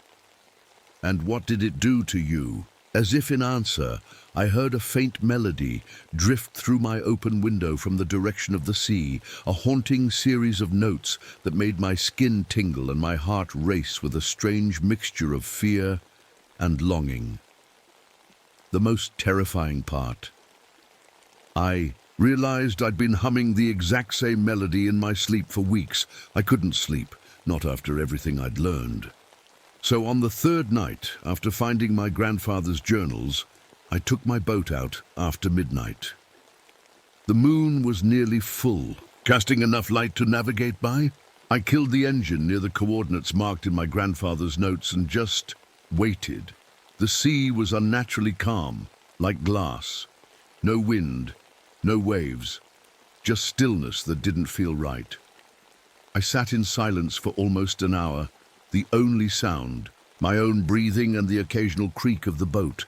Then I saw them. At first I thought it was just moonlight playing on the water, silver reflections dancing on the surface. But then the reflections rose up, taking shape as they emerged from the sea. They were human-like, but not human. Tall, slender figures with silvery skin that caught the moonlight and threw it back in rainbow colors. They rose from the water smoothly, not swimming, but almost gliding, as if the border between air and water meant nothing to them. I gripped the edge of my boat so hard my knuckles turned white, but I didn't run. I couldn't. Something about them held me there, frozen, not by fear, but by a strange sense of recognition. Now I could see them clearly. The deep ones, just like in my grandfather's drawings. They had bodies shaped like ours, but with fish-like qualities. Their hands and feet were webbed. They had long necks with slits that opened and closed gently. Gills, I realized. Their eyes were huge and dark, without whites, adapted for seeing in the ocean depths. One of them approached my boat. I should have been terrified, but a deeper part of me felt calm. The creature raised a webbed hand toward me, and then the most extraordinary thing happened. It began to sing. The sound was unlike anything I'd ever heard. Multiple tones at once, harmonies impossible for a human voice. The other figures joined in, creating a complex melody that seemed to vibrate through the water, through my boat, through my very bones, and I understood it. Not words exactly, but meanings, impressions. They were greeting me. They knew who I was. They had been waiting. The strangest part. Without thinking, I found myself humming along, then singing back to them in that same impossible way. I don't know how I did it. My vocal cords shouldn't have been able to make those sounds. But in that moment, it felt as natural as breathing, which is when I realized I hadn't taken a breath in nearly 3 minutes. I gasped suddenly, filling my lungs with air. The shock broke whatever spell had held me. I scrambled away from the edge of the boat, nearly tipping it over in my panic. The nearest creature's hand was still extended toward me. I noticed something now that I hadn't seen before. The webbing between its fingers wasn't complete. It was partial, like it was still forming. The creature's skin had a pattern of small, fine scales, but patches of it looked almost human. I looked down at my own hands in the moonlight. My fingers seemed longer somehow, the skin between them slightly thicker at the base. I touched my neck and felt small, tender ridges forming along the sides. My body was changing, just like the fisherman's. What do you want from me?" I asked aloud, my voice shaking. Their answer came not in words, but in images that flooded my mind.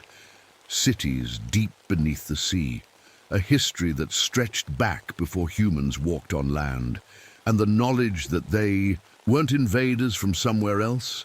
They had been here all along. They showed me how, thousands of years ago, their kind and humans had lived along the same shores, sometimes peacefully, sometimes not. How eventually they retreated to the deep ocean as humans spread across the land. A pact had been made, the land for humans, the deep sea for them, the shore as a meeting place when necessary. One of the creatures swam closer, reaching out again. This time, I didn't pull away as webbed fingers touched my face. The touch was cool, but not cold, slightly rough like fine sandpaper. I felt a jolt like electricity pass between us, and suddenly more images filled my mind. They showed me how they had been watching my grandfather, how he had discovered them during his dives, how he had not disappeared but had chosen to go with them. The pieces clicked into place. My lifelong connection to the sea, my ability to predict storms, to find my way in fog. The strange dreams, the humming in my sleep. "You've been calling me my whole life," I whispered. The creature nodded, its large eyes never blinking. More disturbing images followed. I saw how every few generations they needed to connect with surface dwellers. For genetic renewal, I realized with a shock. They were declining, their numbers dwindling without occasional mixing with human bloodlines. That explained the cycles of disappearances every 25 years, the changes in the fishermen's bodies, the way my own body was responding to their presence. "Why me?" I asked. Though I already suspected the answer, the creature's hand moved from my face to my wrist, touching my grandfather's watch. In my mind appeared the image of my grandfather, but changed. His transformation complete, living beneath the waves for decades. Then I saw my mother as a baby and understood the terrible truth. My grandfather had already been partially transformed when he fathered my mother, which meant I wasn't fully human. I never had been. "That's why I can understand you," I said softly. "Why I've always felt the call of the sea." The creature nodded again, and I saw one final set of images. Coastal residents throughout generations, subtly influenced by these beings. Small genetic changes introduced into certain families, including mine, preparations for an eventual return. I realized I had a choice to make, but before I could think clearly, We were interrupted by bright lights sweeping across the water. Another boat approaching fast. The Coast Guard, responding to a report of unusual activity offshore. The deep ones slipped beneath the waves instantly, vanishing as if they'd never been there. But as they disappeared, I heard their song one last time. In my mind, soon the tides will align, the way will open. Choose your true home. As the Coast Guard boat pulled alongside mine, their spotlight illuminated my hands. I quickly shoved them into my pockets, hoping they hadn't seen the webbing beginning to form. Between my fingers, "Everything okay out here, Ranger Levine?" called a familiar voice. It was Ryan Cooper, who'd worked with me in the Coast Guard years ago. "Just checking some unusual tide patterns," I called back, trying to keep my voice normal. Ryan frowned, playing his light across my face. "You don't look so good, Marina. Been sleeping okay?" I nodded quickly. "Just busy with work." As they pulled away, I heard Ryan radio back to shore. "Found Levine. She seems off. Keep an eye on her." I started my engine, hands trembling. I knew what I had to do next. I needed to warn someone about what was happening, about what was coming when the alignment occurred in less than 2 weeks. But as I headed back to shore, a terrible thought occurred to me. Who would I be warning? Them about the deep ones, or the deep ones about them? And which side was I truly on? The next morning, I called my boss in the Coastal Research Center. I sent emails to the Coast Guard and even the governor's office. I told them everything: the underwater structures, the strange changes in marine life, the fishermen's transformations, the creatures I'd seen. I attached sonar readings, water samples, photos of the artifacts, everything I had. Nobody believed me, or at least that's what they said. When the Coast Guard captain called me back, he sounded concerned, not about what I'd found, but about me. "Marina, we got your email, but the coordinates you sent show nothing but normal ocean floor. And those photos, they're just pictures of empty water." I stared at my computer in disbelief, pulling up the files I'd sent. He was right. My sonar images now showed normal seafloor topology. My photos of the green artifacts displayed only ordinary shells and rocks. Even the autopsy reports I'd copied had somehow changed. No mention of webbing or gills, just typical drowning victims. Something or someone had altered my evidence. I drove to the research lab, where I'd sent the water samples, desperate to prove I wasn't losing my mind. "Dr. Lewis," I pleaded, "you tested the samples yourself. You saw the unknown compounds, how they affected the lab rats." He gave me a strange look. The samples were ordinary seawater, Marina.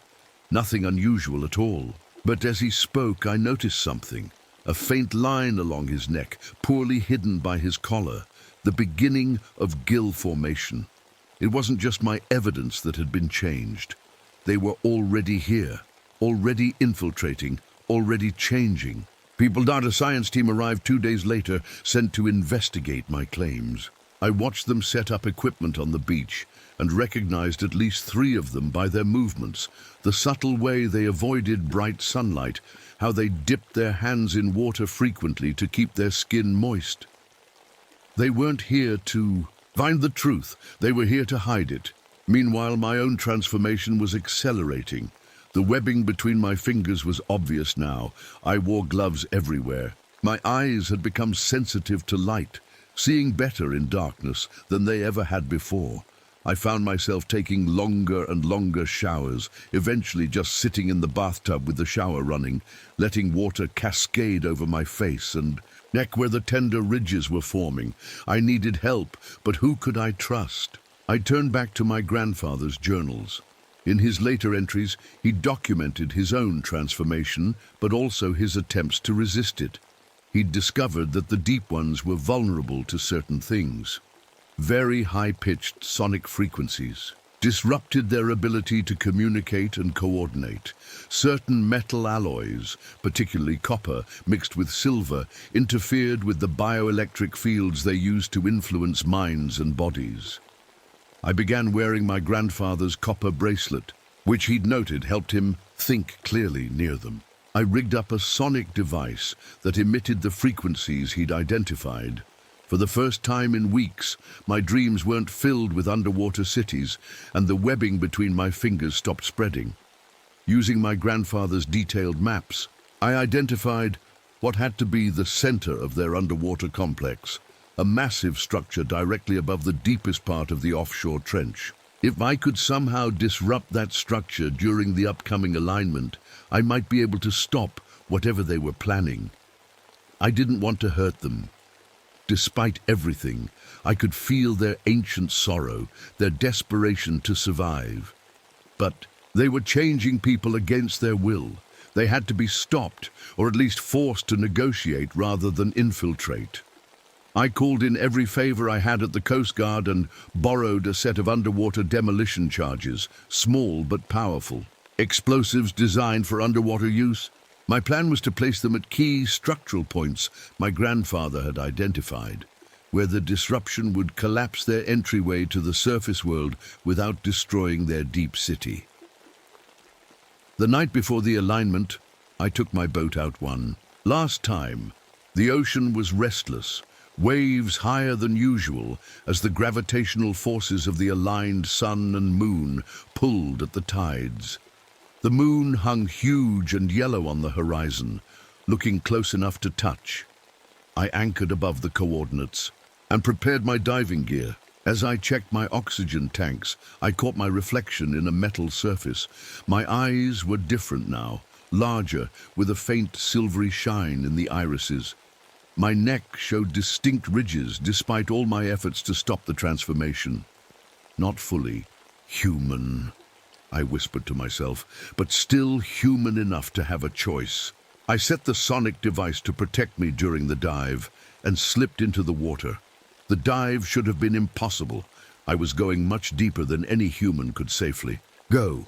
But my partially transformed body handled the pressure. I could stay underwater far longer than my oxygen tanks should have allowed. The underwater structure was even more impressive up close. Vast stone buildings carved with symbols and images telling the story of the deep ones.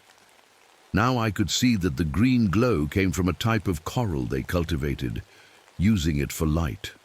Carefully placed the charges at the points marked in my grandfather's journal, junctions where force applied would collapse the tunnels leading to the surface without harming their main habitat.